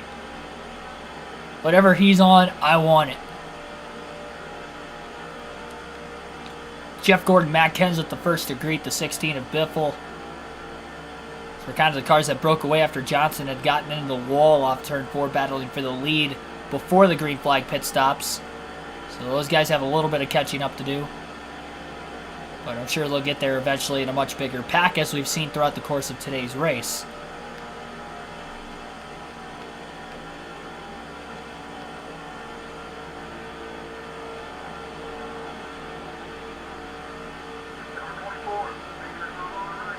Gordon with a run to the outside.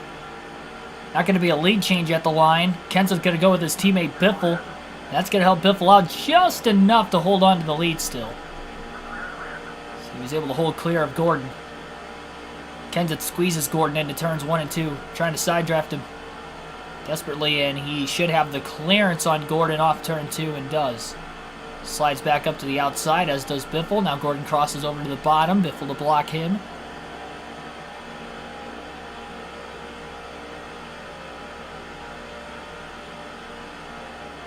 Was he drinking the Sunoco Racer? The fuel?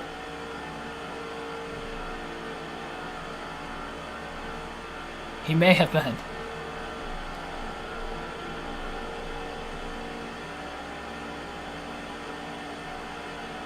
Well, Biffle dodged a bullet with that slow pit stop, knowing that he only did take 2 tires, but obviously he could have came out way ahead of the pack compared to what he did, considering he was leading coming into the pits as well.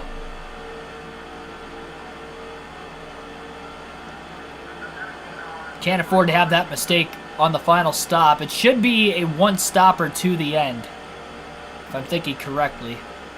Actually, no, it should be a 2-stopper left to the end of the race yet.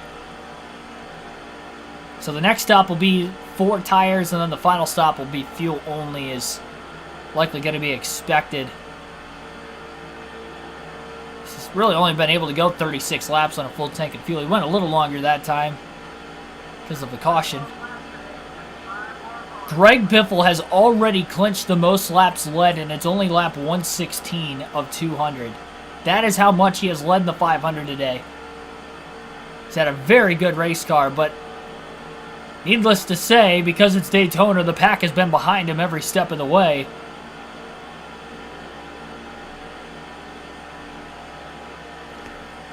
Jackman's lucky not to be dead if he was drinking the Sunoco fuel.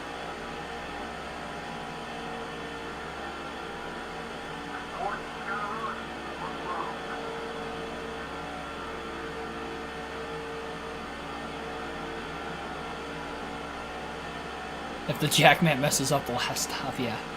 Cost Biffle the Daytona 500, the way this race has gone so far.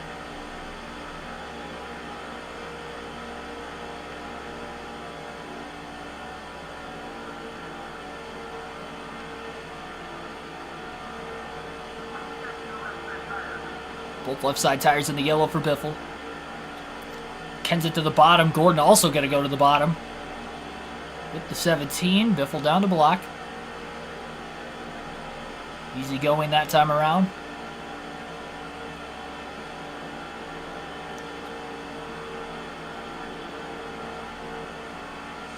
Kenseth in the wall off turn 4.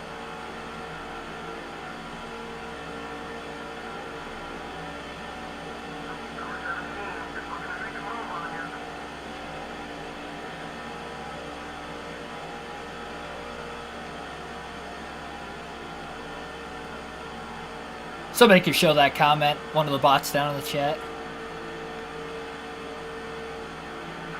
Thank you. Kenseth to the top. Gordon going to go with Biffle. Gives the 16 a little bit more of a run into turn 3. And he'll hold clear again. I think that's Dale Jarrett in 4th. He hasn't led yet today. He's a multiple-time Daytona 500 winner. Gordon to the bottom is going to get by Biffle. He's going to lead the lap at the line. Kenseth sticking with his teammate. Oh, man, Gordon barely led the lap. Biffle grazes the wall in the tri-oval. He'll hold on, though.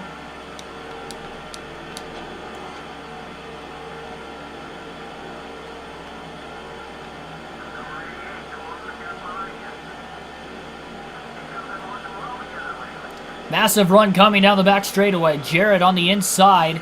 Look at Biffle's gigantic run into turn 3 to the bottom. Passing below the yellow line on Jeff Gordon. No penalty in this game, though. Taking all the room we can get. Oh, Biffle slides up the track. He's clear, though. Off the exit of turn 4. 3 Fords and a Chevy in the running for the lead right now. The pack's still trying to catch up from behind. 81 to go in the Daytona 500.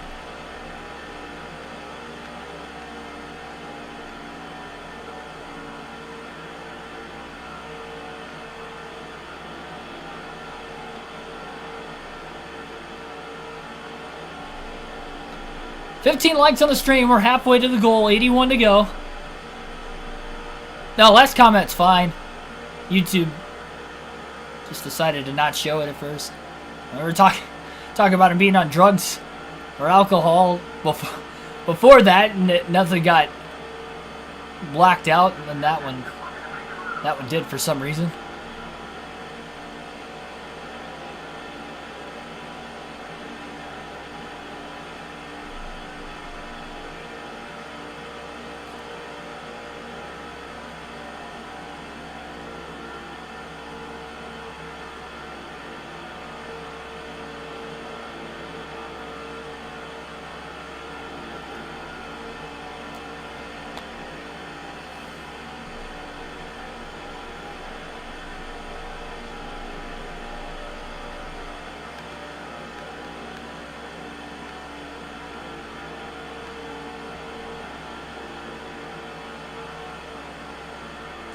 Kenseth in the wall.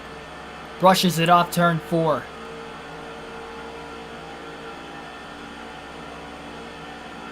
Never seen the rule enforced in any of these games. No, it never got enforced. I mean, maybe in 08 or 09. I never played any of those 2 games, so I wouldn't know.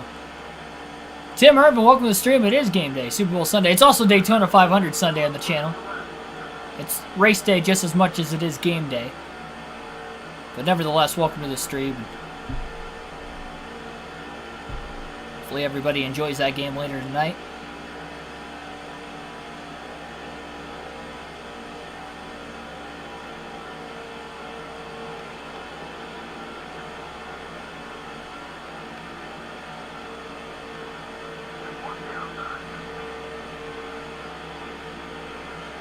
Kenseth with a run, and he'll lead at the line once again.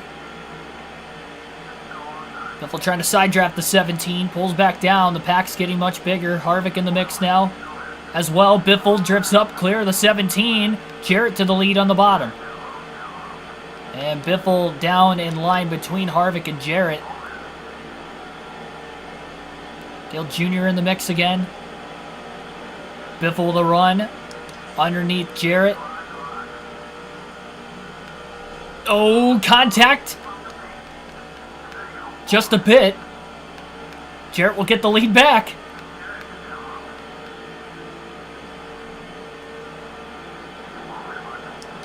So 5 bonus points for Dale Jarrett leading his first lap.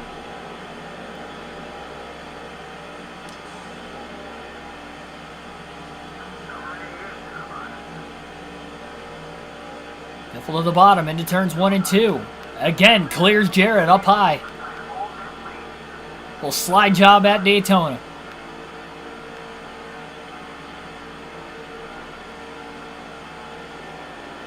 Dale Jr. looks like he's the inside of Gordon. Jarrett down low to block Harvick on the back straightaway. Still sitting at just 1 caution in today's Daytona 500. It was at lap 75. Accidentally spammed through the yellow, so not sure who was all involved. Or if it was the big one, considering how many cars are still in this lead pack and really in the race overall. I would imagine it was not the big one. I haven't really seen anybody with damage either.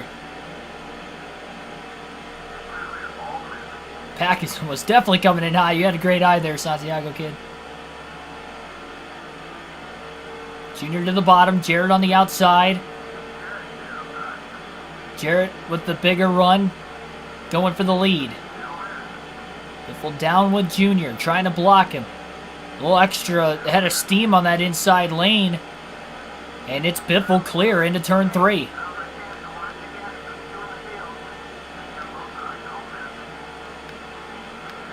Three wide off turn 4.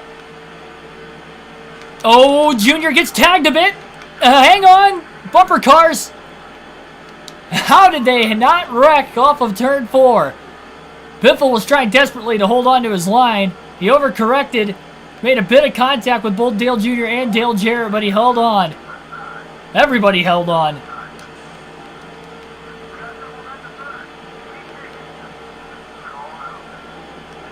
That was insane.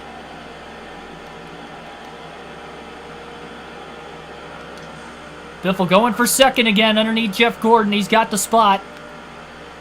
Into turn 3. Almost gets to the inside of Dale Jr., but not quite.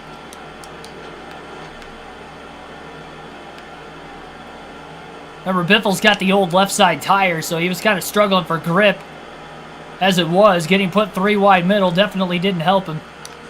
Into the tri-oval, Junior down low to block Biffle. Couldn't do it. Biffle makes the pass on the yellow line for the lead into turn 1 again. He slides all the way up, almost into the wall. Stays in the gas. Try to keep the momentum going.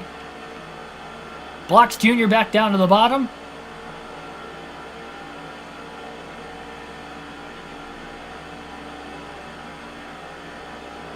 Do the Cheez-It thing right as the Biff. Well, he doesn't have a Cheez-It paint scheme in this season, though. Unfortunately. I may wear the hat a couple times. But it was a one-time deal. Dale Jr. graces the wall. Jarrett to the bottom. Goes 3 wide under Jeff Gordon and Dale Jr. Gordon clears Earnhardt.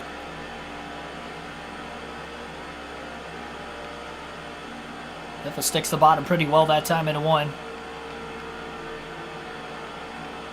I do have the Biffle hat on. I might wear the Biffle t-shirt throughout the course of the season a couple times too. Oh, more contact. Stalled the run out for the 16. I think Dale Jr. might get to the bottom into turn 3. He has his bumper there, so Biffle's going to let him go.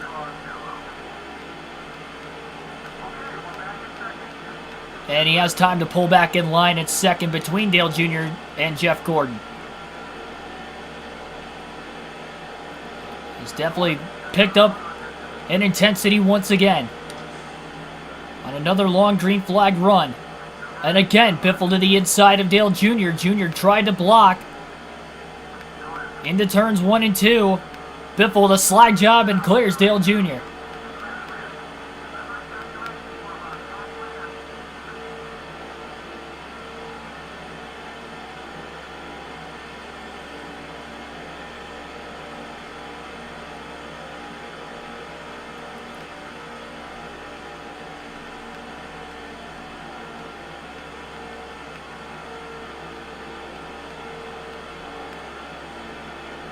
Johnson got put 3 wide on the outside. Sadler, Stewart, Kenseth all in the mix.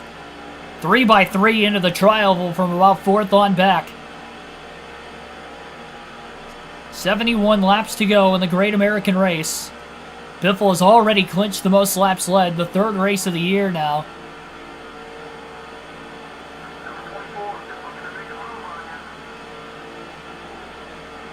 And he's trying to win all 3 of the points-paying races. Won an exhibition race already today, the Gatorade Duel at Daytona. He did not win the Bud Shootout, though. He finished 9th.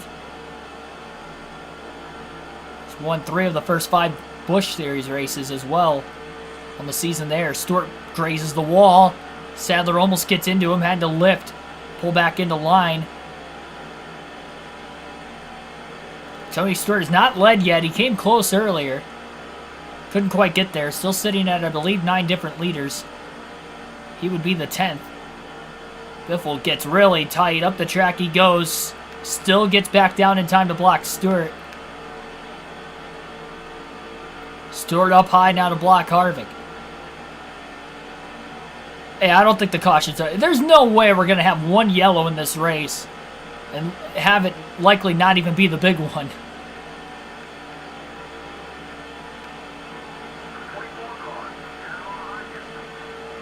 Gordon almost got into the left rear of Biffle. Biffle went high just to make sure Gordon wasn't going to be able to side draft him. Or, most importantly, make contact.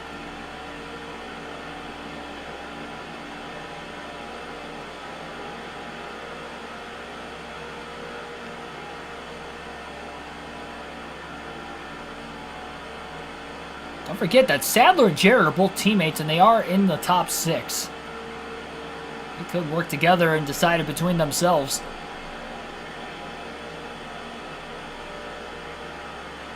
Sadler going 3 wide to the inside of Jeff Gordon into turn 3 for second place. Stewart still all the way up high.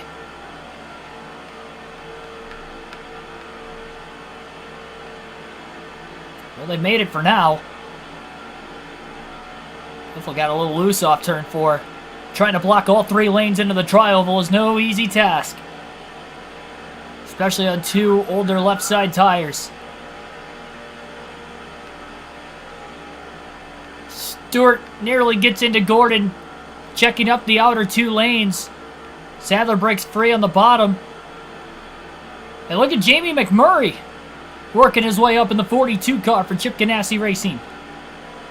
Sadler making some big moves down the backstretch, but was not able to get alongside Biffle into 3. Biffle mimicking that snake accordion line down the backstretch that Sadler was trying to get the run. Sadler bounces off the wall off 4, and McMurray's up to 2nd. Jamie Mack hasn't led a lap yet, but he has been in the top 5 at one point. It's been a while. He's back here again.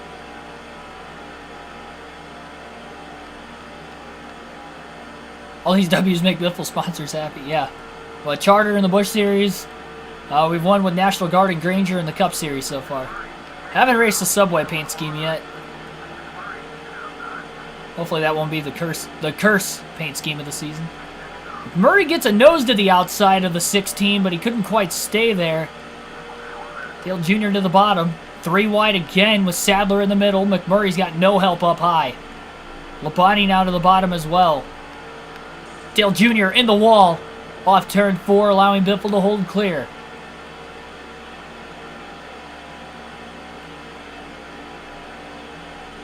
There's a slow car right now working his way into turns 1 and 2. I believe we have another driver who has blown an engine. Only have seen Jeff Burt blow an engine up to this point. Don't know if anybody else did or if anybody else was also potentially involved and taken out in the accident earlier today. I don't think it's a slow car though. I think it was somebody who actually just came out of the pit lane. Because caution is out. Lap 135, our second caution of the race today. Well, you mentioned the cautions weren't done, Billy, and they were not. The 137 car goes around on his own in turns 1 and 2. You don't usually see that at Daytona. I guess on this older, bumpier surface, it's a little more possible. It's like he had a tire going down. Hard into the outside wall, driver door first. And Biffle will pit. Let's see if anybody else comes with him. It's going to be an interesting pit stop. Everybody will make their way into the pits.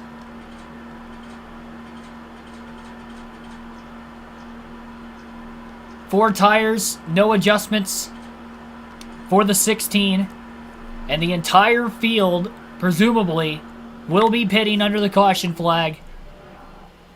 Our 4th stop of the race. It's still a 1-stopper to the end.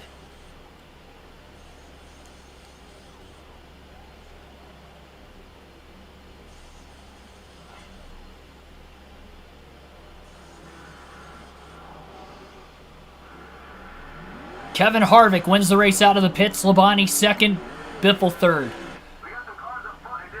And there were some drivers that stayed out, so I guess not everybody pit. It looks like Brian Vickers will be the leader. So some cars stayed out, some pit. Green flag back in the air. Vickers was the only car that stayed out of the pits. And I wonder if he was the one that pitted right before the caution came out. What a lucky break for him as he was able to stay on the lead lap. And to the restart. Biffle gets a great jump to the bottom. Gets by Labonte. Gets by Harvick. He's up to second place. Nearly. He couldn't quite clear Harvick. Vickers had a great launch. Vickers now the 10th different leader in the Daytona 500. And the second rookie to lead, along with Casey Kane earlier in the race.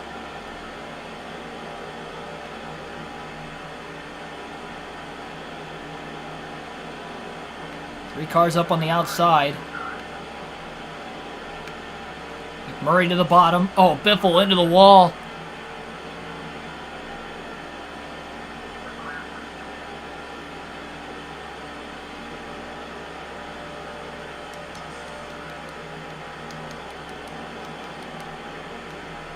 Oh, big block by Vickers. Harvick checked up. Biffle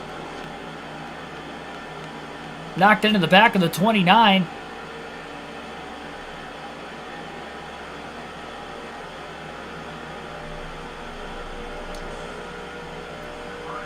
Biffle with a massive run to the bottom. Neither Harvick or Vickers could block, and Biffle takes the lead into turn 3. 60 to go at the line this time by. Vickers in the wall off turn 4.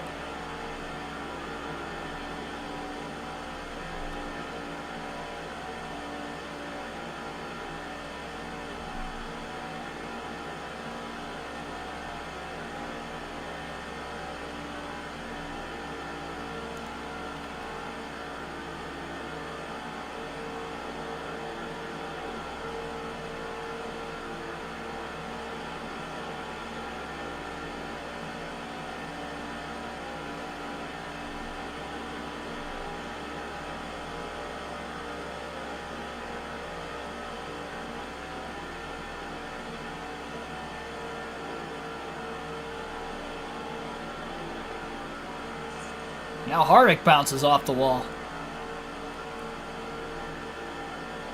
Instead of hard for Menard, can we get stiff for the pit? Oh my gosh.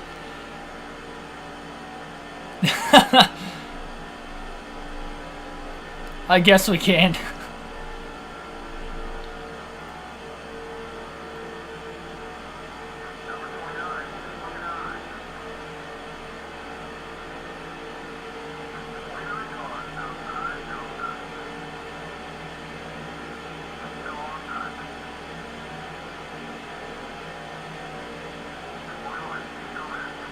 This May will be the 3rd-year anniversary of the channel.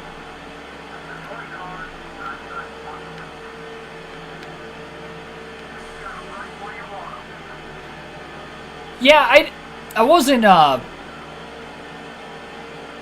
don't think I was posting any racing stuff, though, at the time. I think that was just like a baseball game I went to. I'm not going to count that, though. Oh, boy. 3 wide. Harvick washed up to the outside. Biffle made that mistake off turn 4, and he's losing a few spots because of it. Tony Stewart leads for the first time. His teammate Bobby Labonte right behind him. Look at the run Greg Biffle had.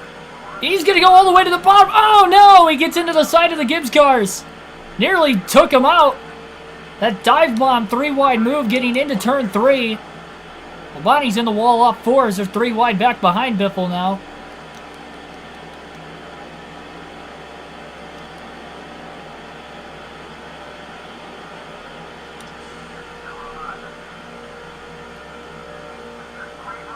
Biffle in the lead into turn 1.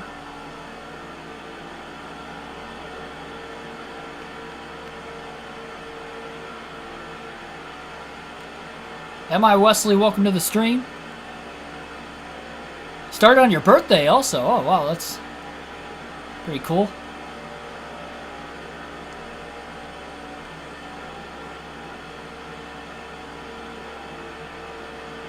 Sensei again has definitely picked up. Stewart in the wall off 4. Seen a lot of drivers get into the wall off turn 4 today. I don't think he was the last.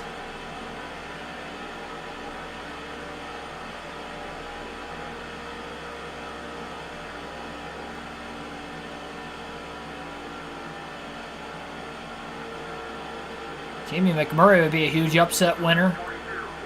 Look at the 41 of Casey Mears up into third place. So 2 Chip Ganassi Dodges are inside the top 3 now. Where has Casey Mears come from? He's up to second. He's never won a race in his NASCAR Cup Series career up to this point, the 2004 season. But he's up to second with Sadler behind him. And Mears has a hot ride right now because he is charging to the back of the 16. 55 laps to go in the Daytona 500. We have a slow car working his way through 3 and 4 who is well off the pace, but should get to the pit lane as we remain under green flag conditions, still sitting at just the 2 cautions today. Gordon pulling out of line, Sadler with a run.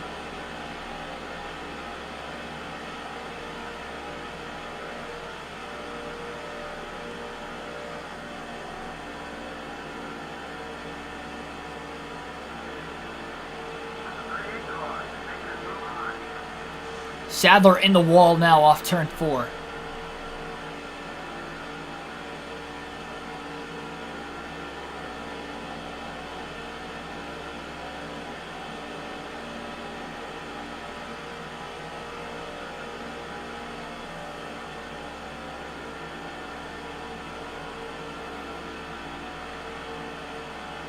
Who hasn't heard of Madden?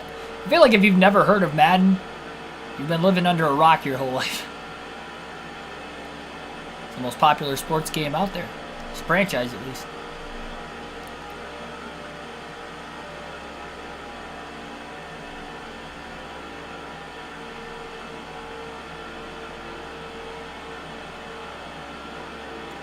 Three wide for second.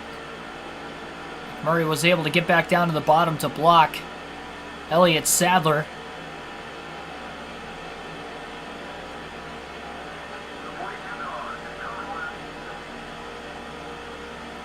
Says I first joined YouTube 29th, 2018. I don't think what could I have possibly uploaded way back?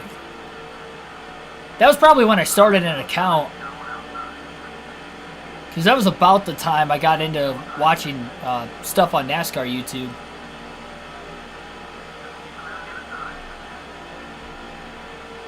I hadn't even gone to my second ever race at that point. Yeah, it was probably a clip from a baseball game that I uploaded that I went to. That would make probably the most sense.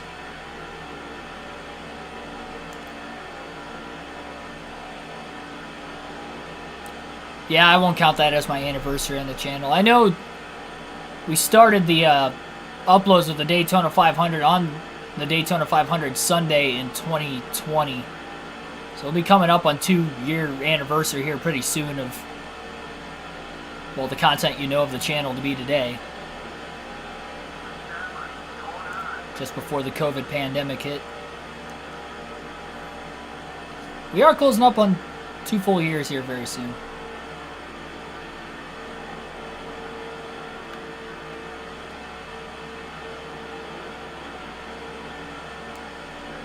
Well, 51 laps to go at the line. And from nose to tail, everybody in this lead pack is on the lead lap. Therefore, they do have a shot to win it, especially if we get the big one to take a huge chunk of the cars out that have been faster and that have led laps today. We've had 11 different leaders. Rusty Wallace in the mix for the first time. He has not led a lap. He did win dual race number 2.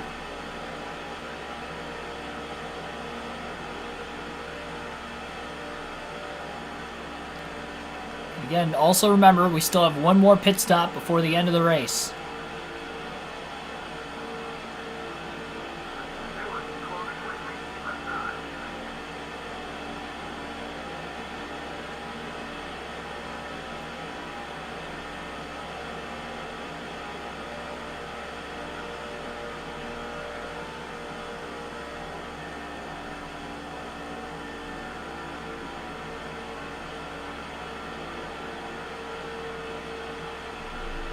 Stewart up high. Trying to lead for his second time of the day. Rusty Wallace to the bottom. Biffle got to get down to block Wallace in time. Somehow held on in front of Tony Stewart. Thought Stewart was side drafting the right rear corner panel enough that he was going to be able to get there. It is definitely getting close for comfort. You can see how close both the 2 and the 20 were to the back bumper of the 16 off of turn 4. We wonder if the other drivers have made enough adjustments over the 4 pit stops we've seen so far today, that on speed they can be closer maybe to the 16, who has absolutely dominated this Daytona 500 so far.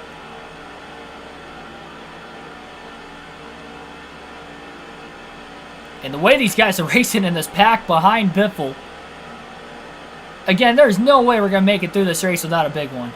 We've had 2 cautions. We have yet to see the big one.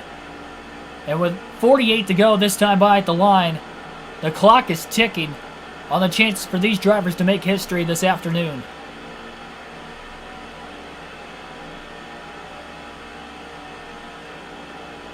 Yeah, we are about 2 hours in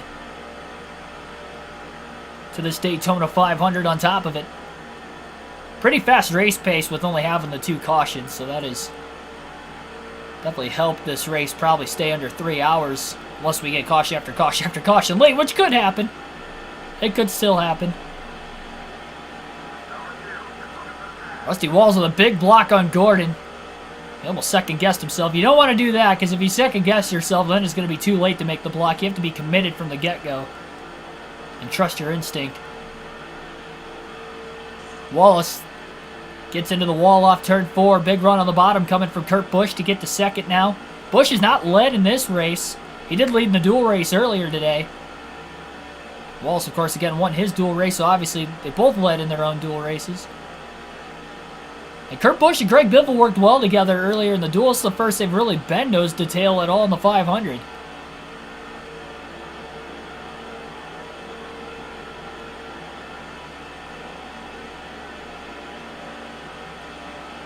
Christopher Hogan, welcome to the stream. Ready for the 500? Yes, I am. We're kicking things off with the Daytona 500 of our own this Sunday. As you see right here, right now, and things are ramping up to the finish. These guys have raced aggressively but fairly clean all day long. Gotta give them credit. Reminiscent of, say, maybe the 2016 Daytona 500. That one ended in a photo finish. What will we get for our finish today? Never won a Daytona 500 on an EA Sports NASCAR video game on the channel. In fact, I've never even won a cup race at Daytona on an EA Sports NASCAR video game on the channel. The only race I have won on an EA Sports NASCAR video game on this channel was that Busch race we did a couple weeks ago to start our custom schedule season there. And this is by far the most dominant I think I've ever been at this track in either NASCAR Thunder 2004 or NASCAR 05. Gordon scrapes the wall off turn 4. These cars are checking up enough behind him, but at some point they're going to have to stop checking up. They're going to be a little more intense. We've seen Gordon get into the wall quite a bit off turn 4, as we did again there that time by.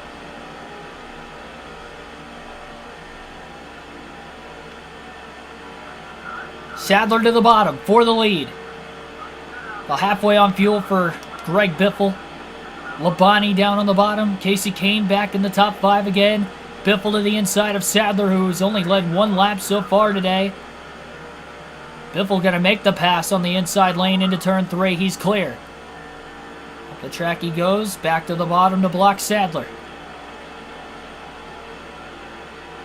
Sadler in the wall off 4. Checking up the outside lane more. Bobby Labonte to second. Looking to get his first Daytona 500 victory. Cup Series champion back in 2000. Biffle will ever come back to Cup racing? Well, it's looking like he's going to run the Daytona 500 with New York Racing this year. That'll be fun and exciting. Beyond that, I don't see it. I think this is just going to be a one-off special occasion. I'm excited to see what he can do next weekend. He's got to race his way in first, though, on Thursday. He's a good super speedway racer. But he has been out of the Cup Series for, what, 6 years now, coming up on this season, so we'll see.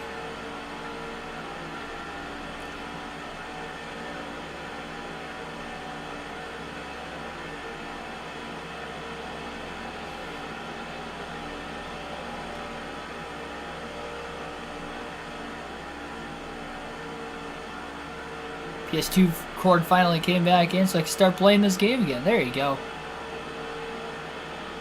And have fun with it. Glad to hear. Well, Biffle, holding on for now. But the most intense 42 laps of racing still to come.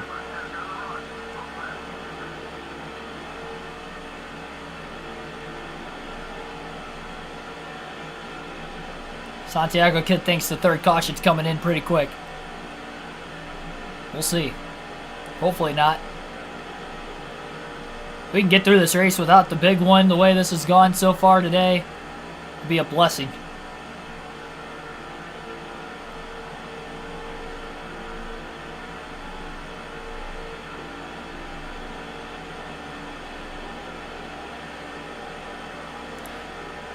Seen veterans lead in this race. We've seen rookies lead in this race. Seen drivers who have never won a Cup Series race. That are rookies that have led in this race. Oh, contact off turn 4. Kane got into the wall, bounced into Bobby Labonte. Momentum broken as they head into the tri-oval. Nearly a rookie mistake out of the 9 of Kane. Harry DNF to Dodge Raceway if we consider the point standings for Casey Kane. He does not want to wreck out of this one late. Stacked them up back behind. Kane was able to actually hang on to second still. And had a run to the outside. He checked up to let Biffle back in line. See, he was coming in with a head of steam. Now he's on the bottom with Elliott Sadler, who almost got into Sadler trying to throw a block back to the outside. Kane's been all over the place. Kane again in the wall on 4. Oh, around they go. Caution's out. Back in the pack. The inevitable big one. Off of turn 4. Casey Kane got into the wall again. They were 3 wide with Sadler. And they stacked up even. Oh, man, they wrecked twice. They wrecked at the front, then they wrecked further back where Tony Stewart, Kevin Harvick were. Gordon got squeezed into the outside wall. Look at all the cars spinning everywhere down the back. That was like 2 wrecks simultaneously, and I don't know if the first one led into the second. But caution is out, and we are right at the edge of the pit window to the end of this race.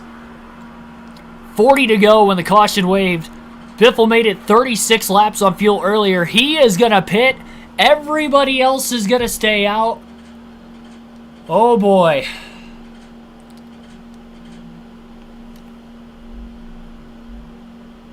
Biffle's a Buckeye. Ball so hard, Will, 1994. Welcome to the stream. Buckeye dummy. Hey, Biffle had nothing to do with that accident. That was all on everybody else. He was ahead of the carnage, thankfully. Our third yellow of the race.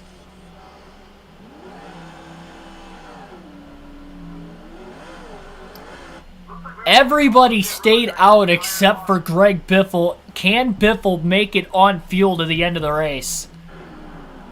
That is going to be a big question because he's obviously lost the track position. Green flag back in there. Man, we have a lot of cars out of this race considering he's in 37th. But all 37 cars still have a shot to win it. He's got 4 fresh tires. Casey Kane is the leader somehow on the restart. And no matter what happens here, Biffle's got to make sure he can at least get some drafting help.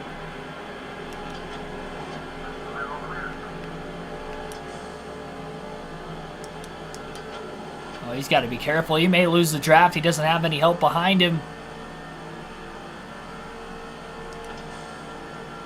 3 wide at the back of the pack. Well, this is not good. Greg Biffle is in danger of losing the draft.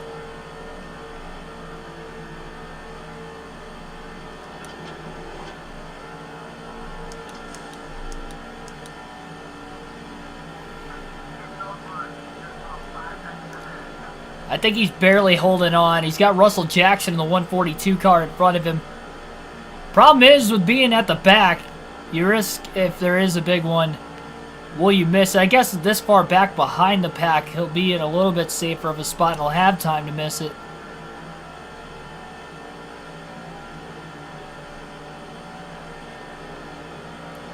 My Jack. Yeah, that's true. Making our last stop under caution. That's if we can make it to the end, though. That's the major issue right now. We went green with 37 laps to go. Now we have cars pitting, as the window may be open to the end of the race now. Biffle's caught the back of the pack. Races past his teammate Mark Martin.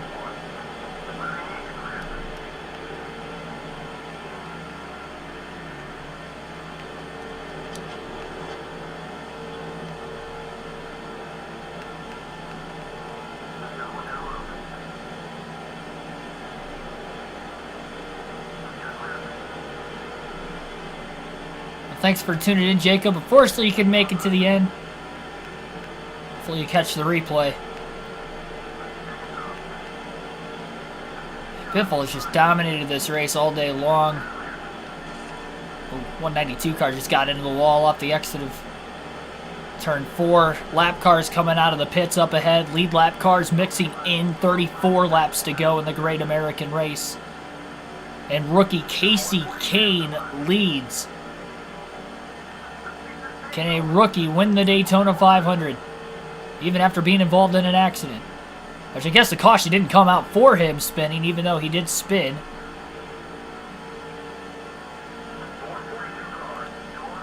Lap cars mixing in with the lead lap cars that have just pit.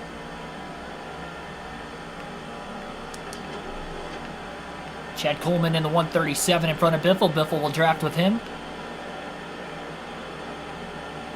Biffle's definitely committed to staying out to the end of the race right now. Have to be at this point.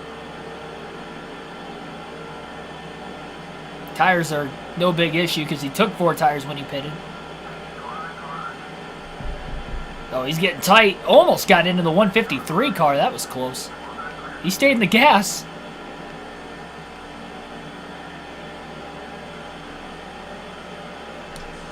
Big run for Biffle underneath Coleman, the lap car. Makes the pass. And we got Menard and Biffle nose to tail once again. Big bump draft to the back of Menard. In the middle of the corner, got to be careful with it. We're all right that time through. Matt Kenseth to the lead once again in the 500, getting around rookie Casey Kane. Biffle to the inside of Menard. We got stiff for the Biff and hard for Menard. Biffle going 3 wide to the bottom. Look at all the moves he is making. Up to 21st.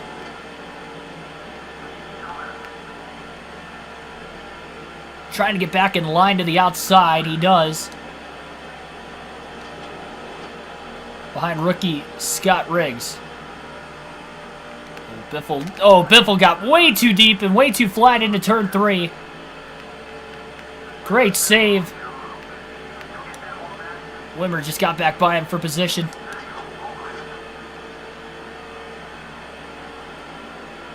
Sketchy moment for Biffle that time. That's about as out of shape as he's been today. That was all on his own, too. Drove it way too flat into turn 3.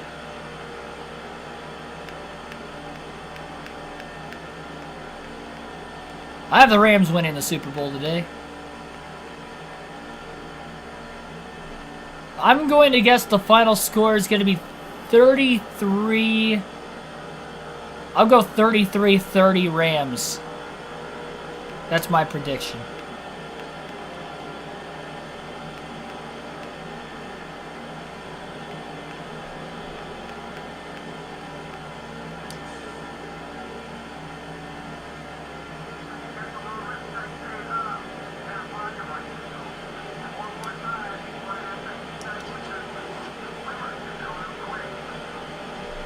Got back around Wimmer for position. Lap car on the 123.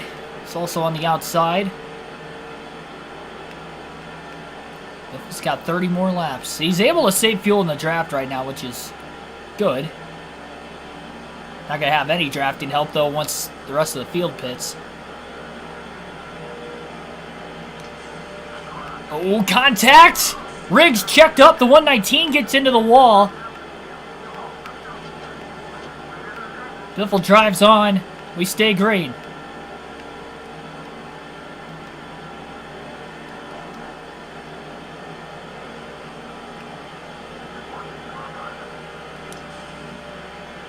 Bunch more cars came into pit that last time by as well.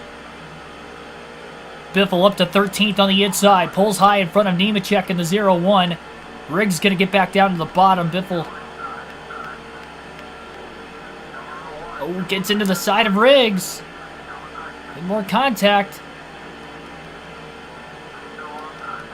I think Biffle may even just pit with the rest of the field and go fuel only here. Just to cycle back out in front of him in case he doesn't make it to the end. I mean, he worked his way up to 21st before the rest of the leaders pit. I don't think it would be a terrible decision.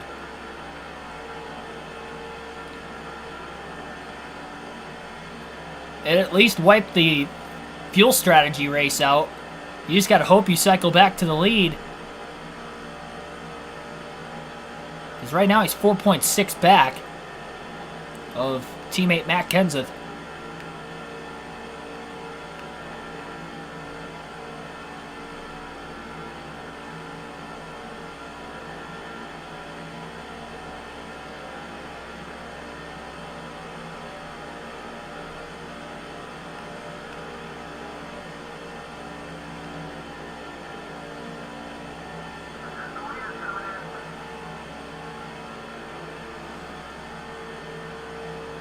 Marlin into the pits. He was in the top 10. Elliott Sadler in the pits.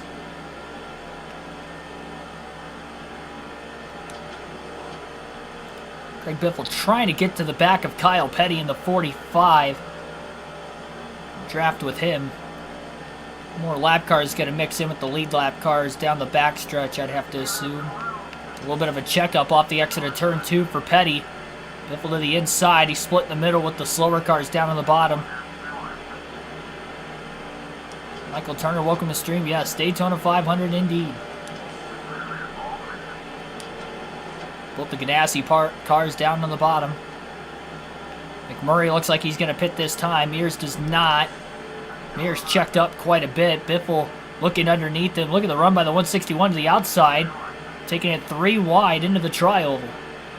26 laps to go in the Daytona 500. Our final pit stops of the race as we speak. Biffle going to have to go fuel only, though, if he pits to make up the track position and hope he could cycle back out in the lead.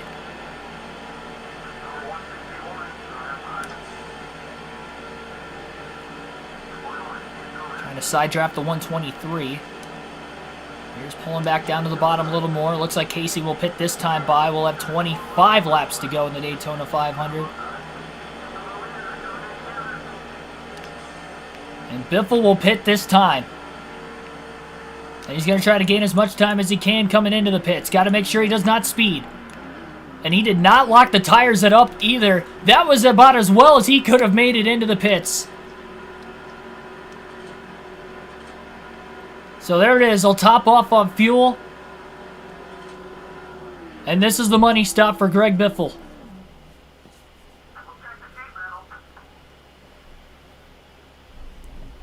Can he come out with the race lead? He's only going to have a couple lap older tires compared to most of the field. And he did a great job not locking the tires up at all that time to burn them off a little bit more. And Greg Biffle is the leader in the Daytona 500 with the gas and go only stop with 25 laps remaining. Great call. Now he doesn't have to worry about running by himself, just hoping he would make it on fuel on fumes, though now he will have to race the pack when they do catch up eventually. But he has put himself back into good position. And will we stay green to the end of the race is the next question. 5.6 seconds ahead off turn 4, 24 to go. Again, they will get there eventually. And for right now, we'll alternate through the different camera angles one final time in today's race over the next dozen laps. The calm before the storm in the Daytona 500. And the storm will be the pack closing in on the Biff late. Biffle has by far clinched the most laps led and has dominated the Daytona 500. I've never won a Daytona 500 on the NASCAR EA Sports video games with these full race live streams, so here we go. Buckle up, everybody. It's going to be a ride to the finish. And it may be a bumpy one on this rough Daytona surface. 3 cautions. We kind of saw the big one under the last one. But will we see an even bigger one? We haven't seen somebody go airborne today, thankfully, but we are not done yet. What is done is the pit stops. Nobody else will have to pit to the end of this race.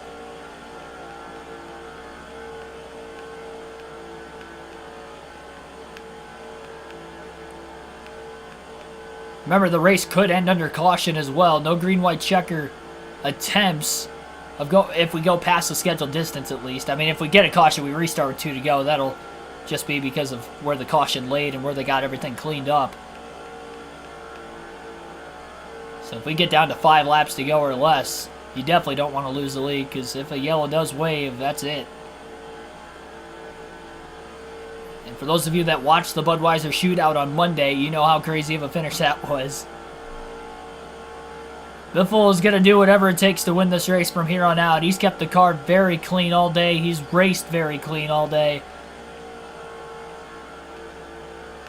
But as Larry McReynolds would say, it's time to pull those belt tights.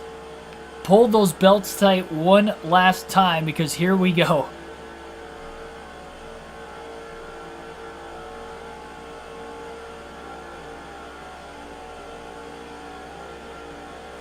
We had the big one. The bigger one is coming.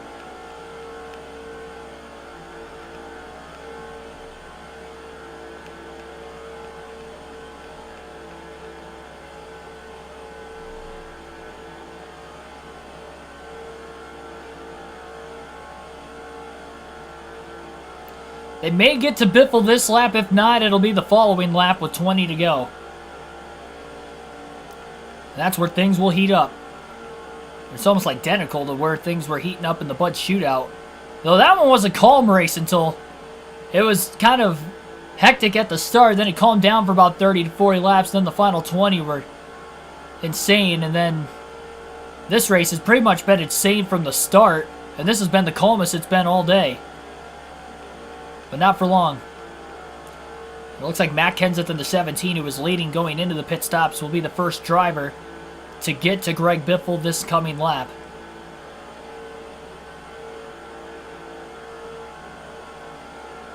$19 likes on the stream. We'll see if we can get to 30 in the final 20 laps of the Daytona 500. Biffle still half a second ahead of Kenseth into turns 1 and 2. I think Kenseth will probably catch him down the backstretch.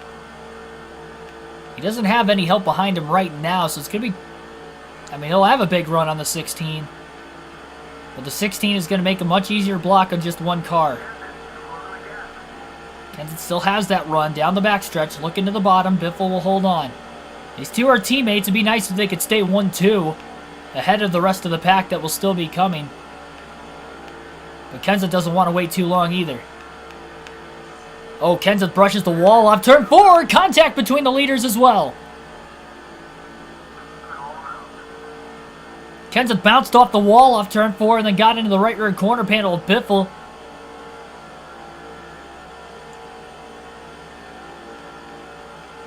It's going to allow the pack to catch up a bit sooner.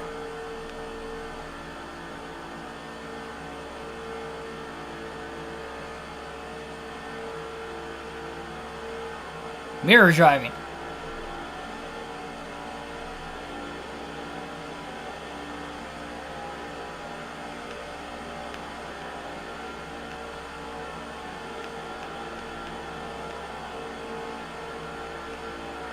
Rookie Casey Kane in the mix. Kenseth in the wall off of turn 4 as they go 3 wide underneath him.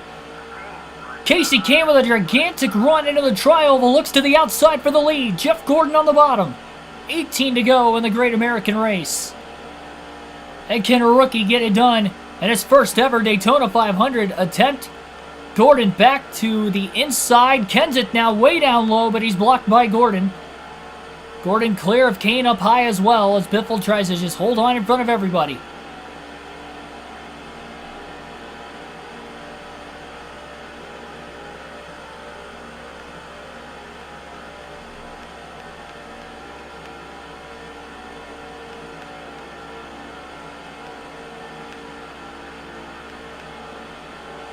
Gordon in the wall. Contact with Kane. Gordon's been tight off turn 4 since the very beginning of the race. Nothing's changed there.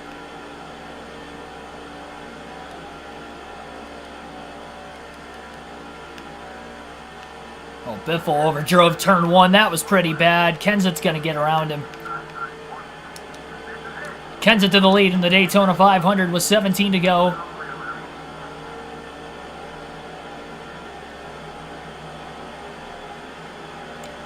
Biffle's got a run of his own, though. Into turn 3, looks low. Oh, he gets into him. And Kenseth got into the wall off turn 4, and he's going all the way back. And here comes Kasey Kahne to the lead with the loss of momentum from the 16 and the 17. Oh, you hate to see the teammates get together like that. But you would love to see the feel-good story of Kasey Kahne getting the win as well. Into turn 1. Kahne could not block the huge run Biffle had. Biffle trying to side draft the 9. Couldn't get around him. Kahne down to block. Regine Huddleston, welcome to the stream. You're just in time for the finish.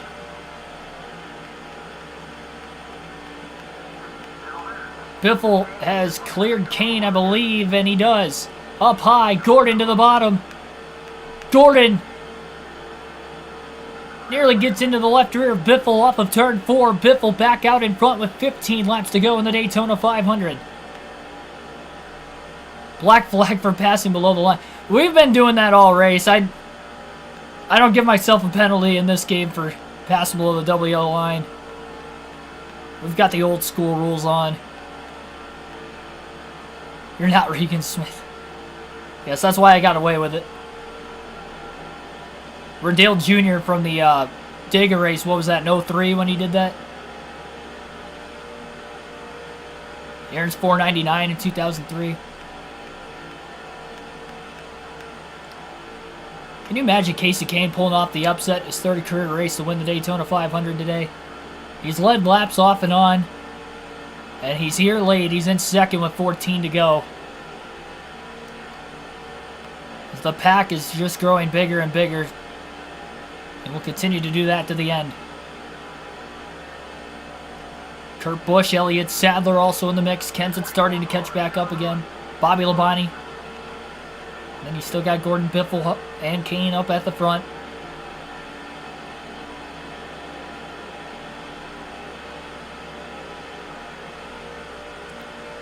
The lineup for the dual races won't be until Wednesday night for qualifying. So Wednesday night's qualifying at Daytona, single car qualifying, and that will set up the starting lineups for the duels on Thursday night.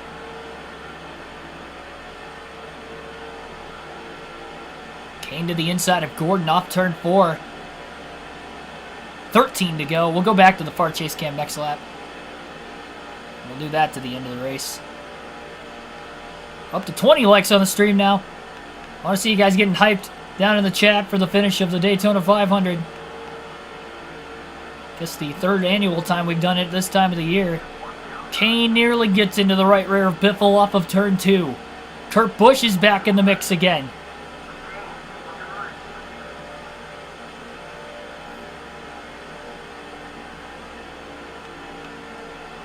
Busch to second. Roush Fenway 1-2. Last time that happened, though, Kenseth and Biffle made a bit of contact, and Kenseth fell pretty well off the lead pack. He's probably in that second pack trying to get everybody to close back together again.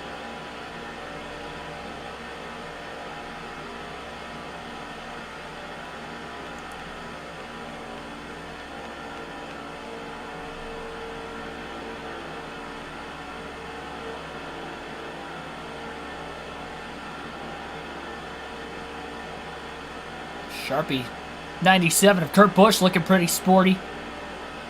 As much as he's trying to defend for his teammate, he also wants to win this race himself.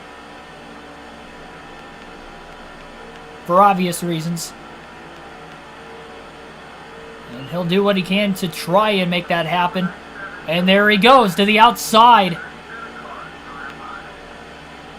Biffle squeezes him at the line to hold on to the lead. 11 to go. Sadler to the bottom now. Biffle holds on.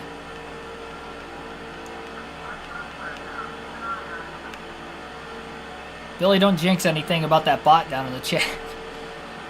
That is... Oh, no, we did have a... See, we had a bot. Unless you were stating that after the bot came in. That's crazy considering it's one of the longest races. 500 miler. Well, 10 to go at the line. Gordon brushes the wall. That cut his momentum off just enough, because otherwise he may have gotten there on Biffle. He's still digging hard into the tri-oval. Oh, Labonte just got the wall in the tri-oval all of a sudden. I think he was trying to move up in front of Sadler, and they may have made contact. Into turns 1 and 2. Gordon high. Biffle to squeeze him. Back to the bottom to try and block Sadler. Biffle holds on to the lead. Sadler on the bottom. Biffle down low to block.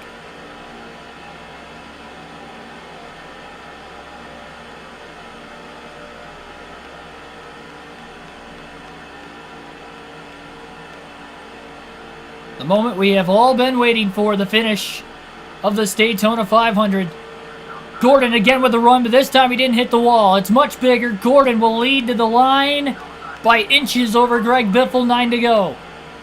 Biffle trying to side draft the 24. Oh no, he makes contact. They get sideways. Biffle hangs on. Gordon hangs on in front of the pack, and Labonte up the middle. And Bobby Labonte takes the lead in the Daytona 500. He has never won this race before. And the contact with Biffle and Gordon racing close quarters was enough to hold him back. Labonte getting ahead of the pack right now. Sadler goes up the middle, 3 wide. Harvick to the inside of Biffle for second. And he's there. He's got the spot. Stewart underneath Sadler for third. But Labonte getting way ahead of the pack, and this pack is going to get a gigantic run to him.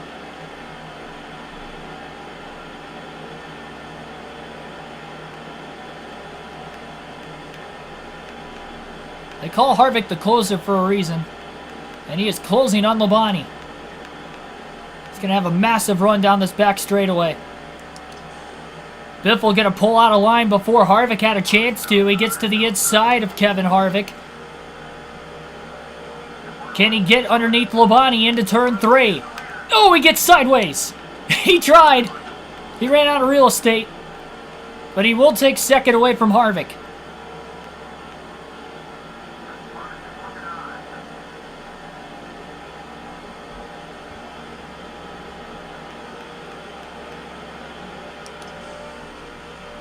There he goes. To the bottom. Labonte didn't block that time. Into turn 1. Below the yellow line, Biffle to the lead. Labonte trying to cross over, but he can't get the turn in the car. He is able to hold Harvick back. Must wear a suit and tie for the next... I'll probably sweat through the suit, though. That's the problem. It's always warm in my room, no matter what time of the year it is. Ruin my suits. My nice dress clothes.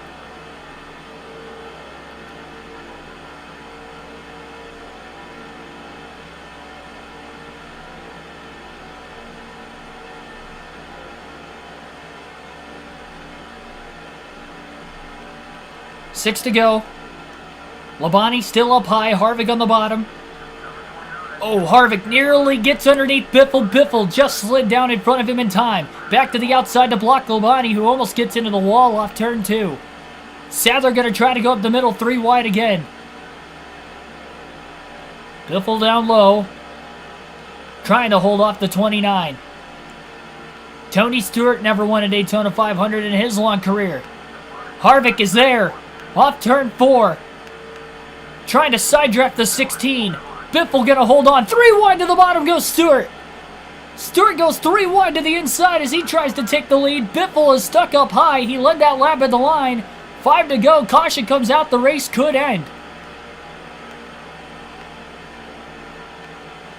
Stewart leads at Daytona. Biffle able to get to the bottom behind him. What a move by Tony Stewart to take it 3 wide on both his teammate and the guy who has dominated the race up to this point. Biffle below the yellow line again on the back straightaway to pass Stewart into turn 3. Edge of your seat entertainment here at the high banks at Daytona, with a hungry pack of drivers trying to win. White Handsome, welcome to the stream. Better late than never. 4 to go. If we get to the white flag, no cautions come out on the final lap. It'll be checkers or wreckers from there.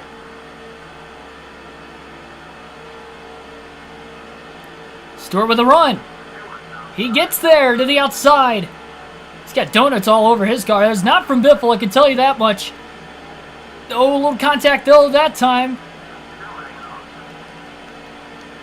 Kurt Busch is down low though. They're 3 wide for the lead. Biffle in the sucker hole right in the middle. As he gets split, Kurt Busch leads in the Daytona 500, 3 to go at the line. And the rookie Casey Kane's back in it again. Biffle goes 3 wide to the bottom for second. Kurt didn't get down low enough to block his teammate. Biffle goes from 4th to 1st into turn 1. He slides up in front of the 97, trying to get back down in front of Kane on the bottom, and he does. And back up high to block Busch.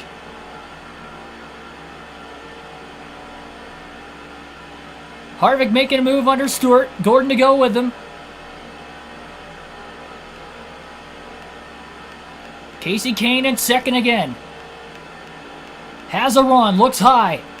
Biffle goes up the block. Biffle got tight, he's in the wall. Contact with Stewart. Stewart squeezes him. Oh my goodness, Stewart to the lead, and they did not wreck off turn 4. 2 to go.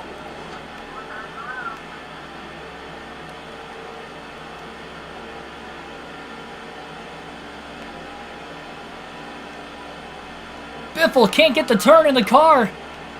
Harvick is up to second. Dale Jr. out of nowhere trying to repeat history and win the 2004 500. On the inside for third.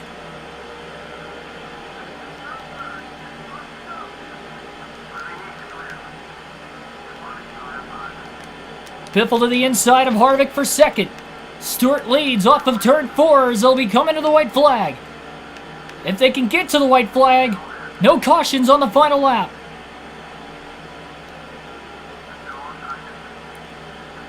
This is it. Tony Stewart trying to win his first career Daytona 500. Biffle has a run behind him. Into turns 1 and 2. Biffle getting tight in the dirty air. He's in the wall. He's pushing hard. Maybe too hard. Is it slipping away? Junior to the inside for second. As they battle back behind him, that's going to help Stewart.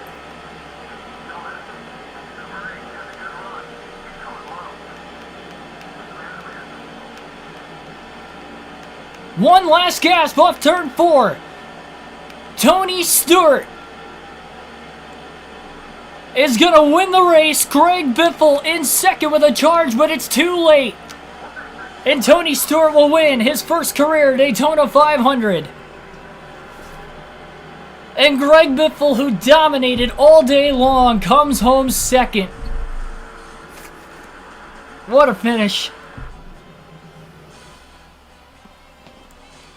Stewart wins the Daytona 500. His first win of the season, of course, as well. I gave it my all, guys. Oh, my goodness.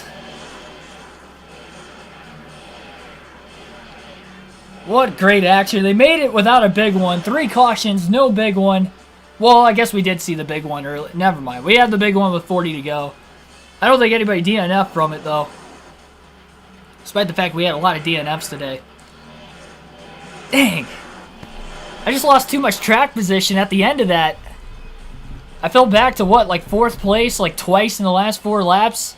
Got to the lead the first time, second time I just didn't have enough. I was pushing hard into 1. I was getting tight and I tried to stay in the gas and I got the wall. If I would have lifted, I feel like the momentum would have broke just as much. I think it was a lose-lose situation. And Tony Stewart goes on to win. Oh my gosh, what a race. That was a great race from start to finish. That may be the best Daytona 500 I think we've ever had on the channel. Tommy Tony 444, welcome to the stream. Great. Yeah, that was just insane. 2 hours, 59 minutes to get through the 500 miles today. 3 cautions for 9 caution laps. 47 lead changes. Like I said, it was a crazy race. 47 lead changes despite the fact Biffle led 146 of the 200 laps today. But it's Tony Stewart who led just 5 who will get the victory and get his first career Daytona 500 victory. Greg Biffle second with the most laps led, so 10 bonus points for the Biff. Dale Jr. led 6 laps, finishing third. Kevin Harvick led just 1 lap, finishing fourth. And rounding out the top 5 was Ryan Newman, who also led 1 lap today. Matt Kenseth led 11 laps, finishing 6th. Kurt Busch led 1 lap, finishing 7th. Jeff Gordon led 7 laps, 8th. Case Kane led 8 laps, finishing 9th. Bobby Labonte, who led late, dropped all the way back to 10th. And he led a couple laps as well. So everybody in the top 10 led at least 1 lap. I want to see how many different leaders we had. Elliott Sadler led 1 lap, finished 11th. And then you have to go back to 12th place for Casey Mears finish to find the first driver who didn't lead a lap. And he was up at 2nd at one point late in the race, too. Dale Jarrett led 1. He finished 13th. Murray 14th. So Vickers led 3 laps, all under caution earlier.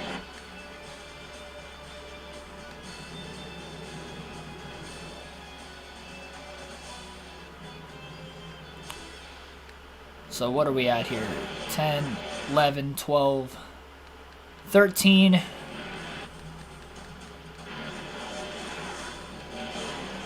Jimmy Johnson, 14. Johnson DNF'd after leading the first 7 laps. Ricky Rudd blew an engine on lap 1. I don't even remember seeing that. Rudd blew an engine on the first lap. Surprised I didn't check that in the dual race. So, what? 14 different leaders then in the Daytona 500. We had a lot of DNFs.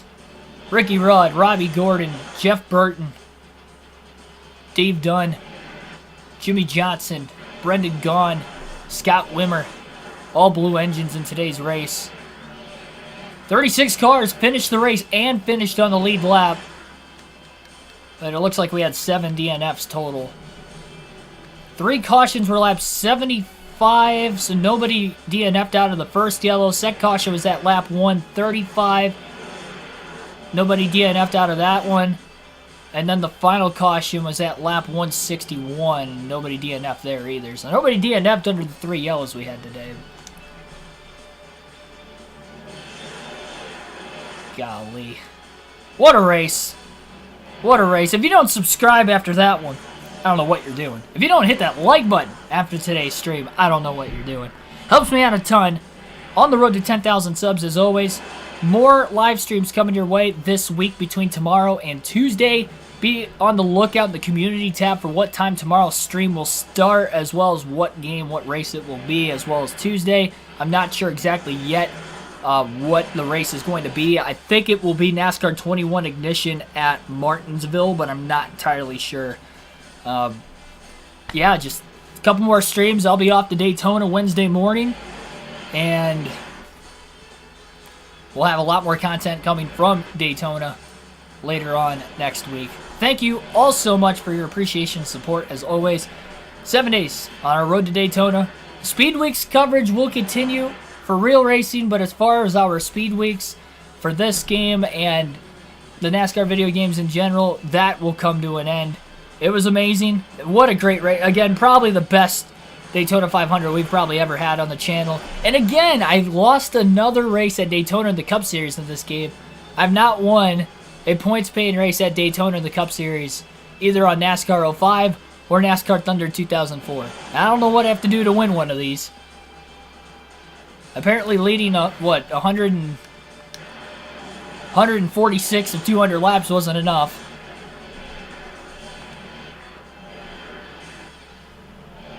I mean, this was probably the one we should have won. of all of them. They were 0 for 2 in this game at the 500, 0 for 2 in the 500 on Thunder 04.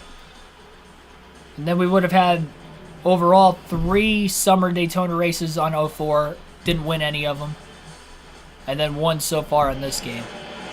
So if I do my math right, that is 8 races. We're 0 for 8 at Daytona, the Cup Series on EA Sports video games. The only points race I've won was a Busch race, which would make me like 1 for, I believe, 1 for 11 total. Yeah, not a great track record, but at least we got a second place finish tonight.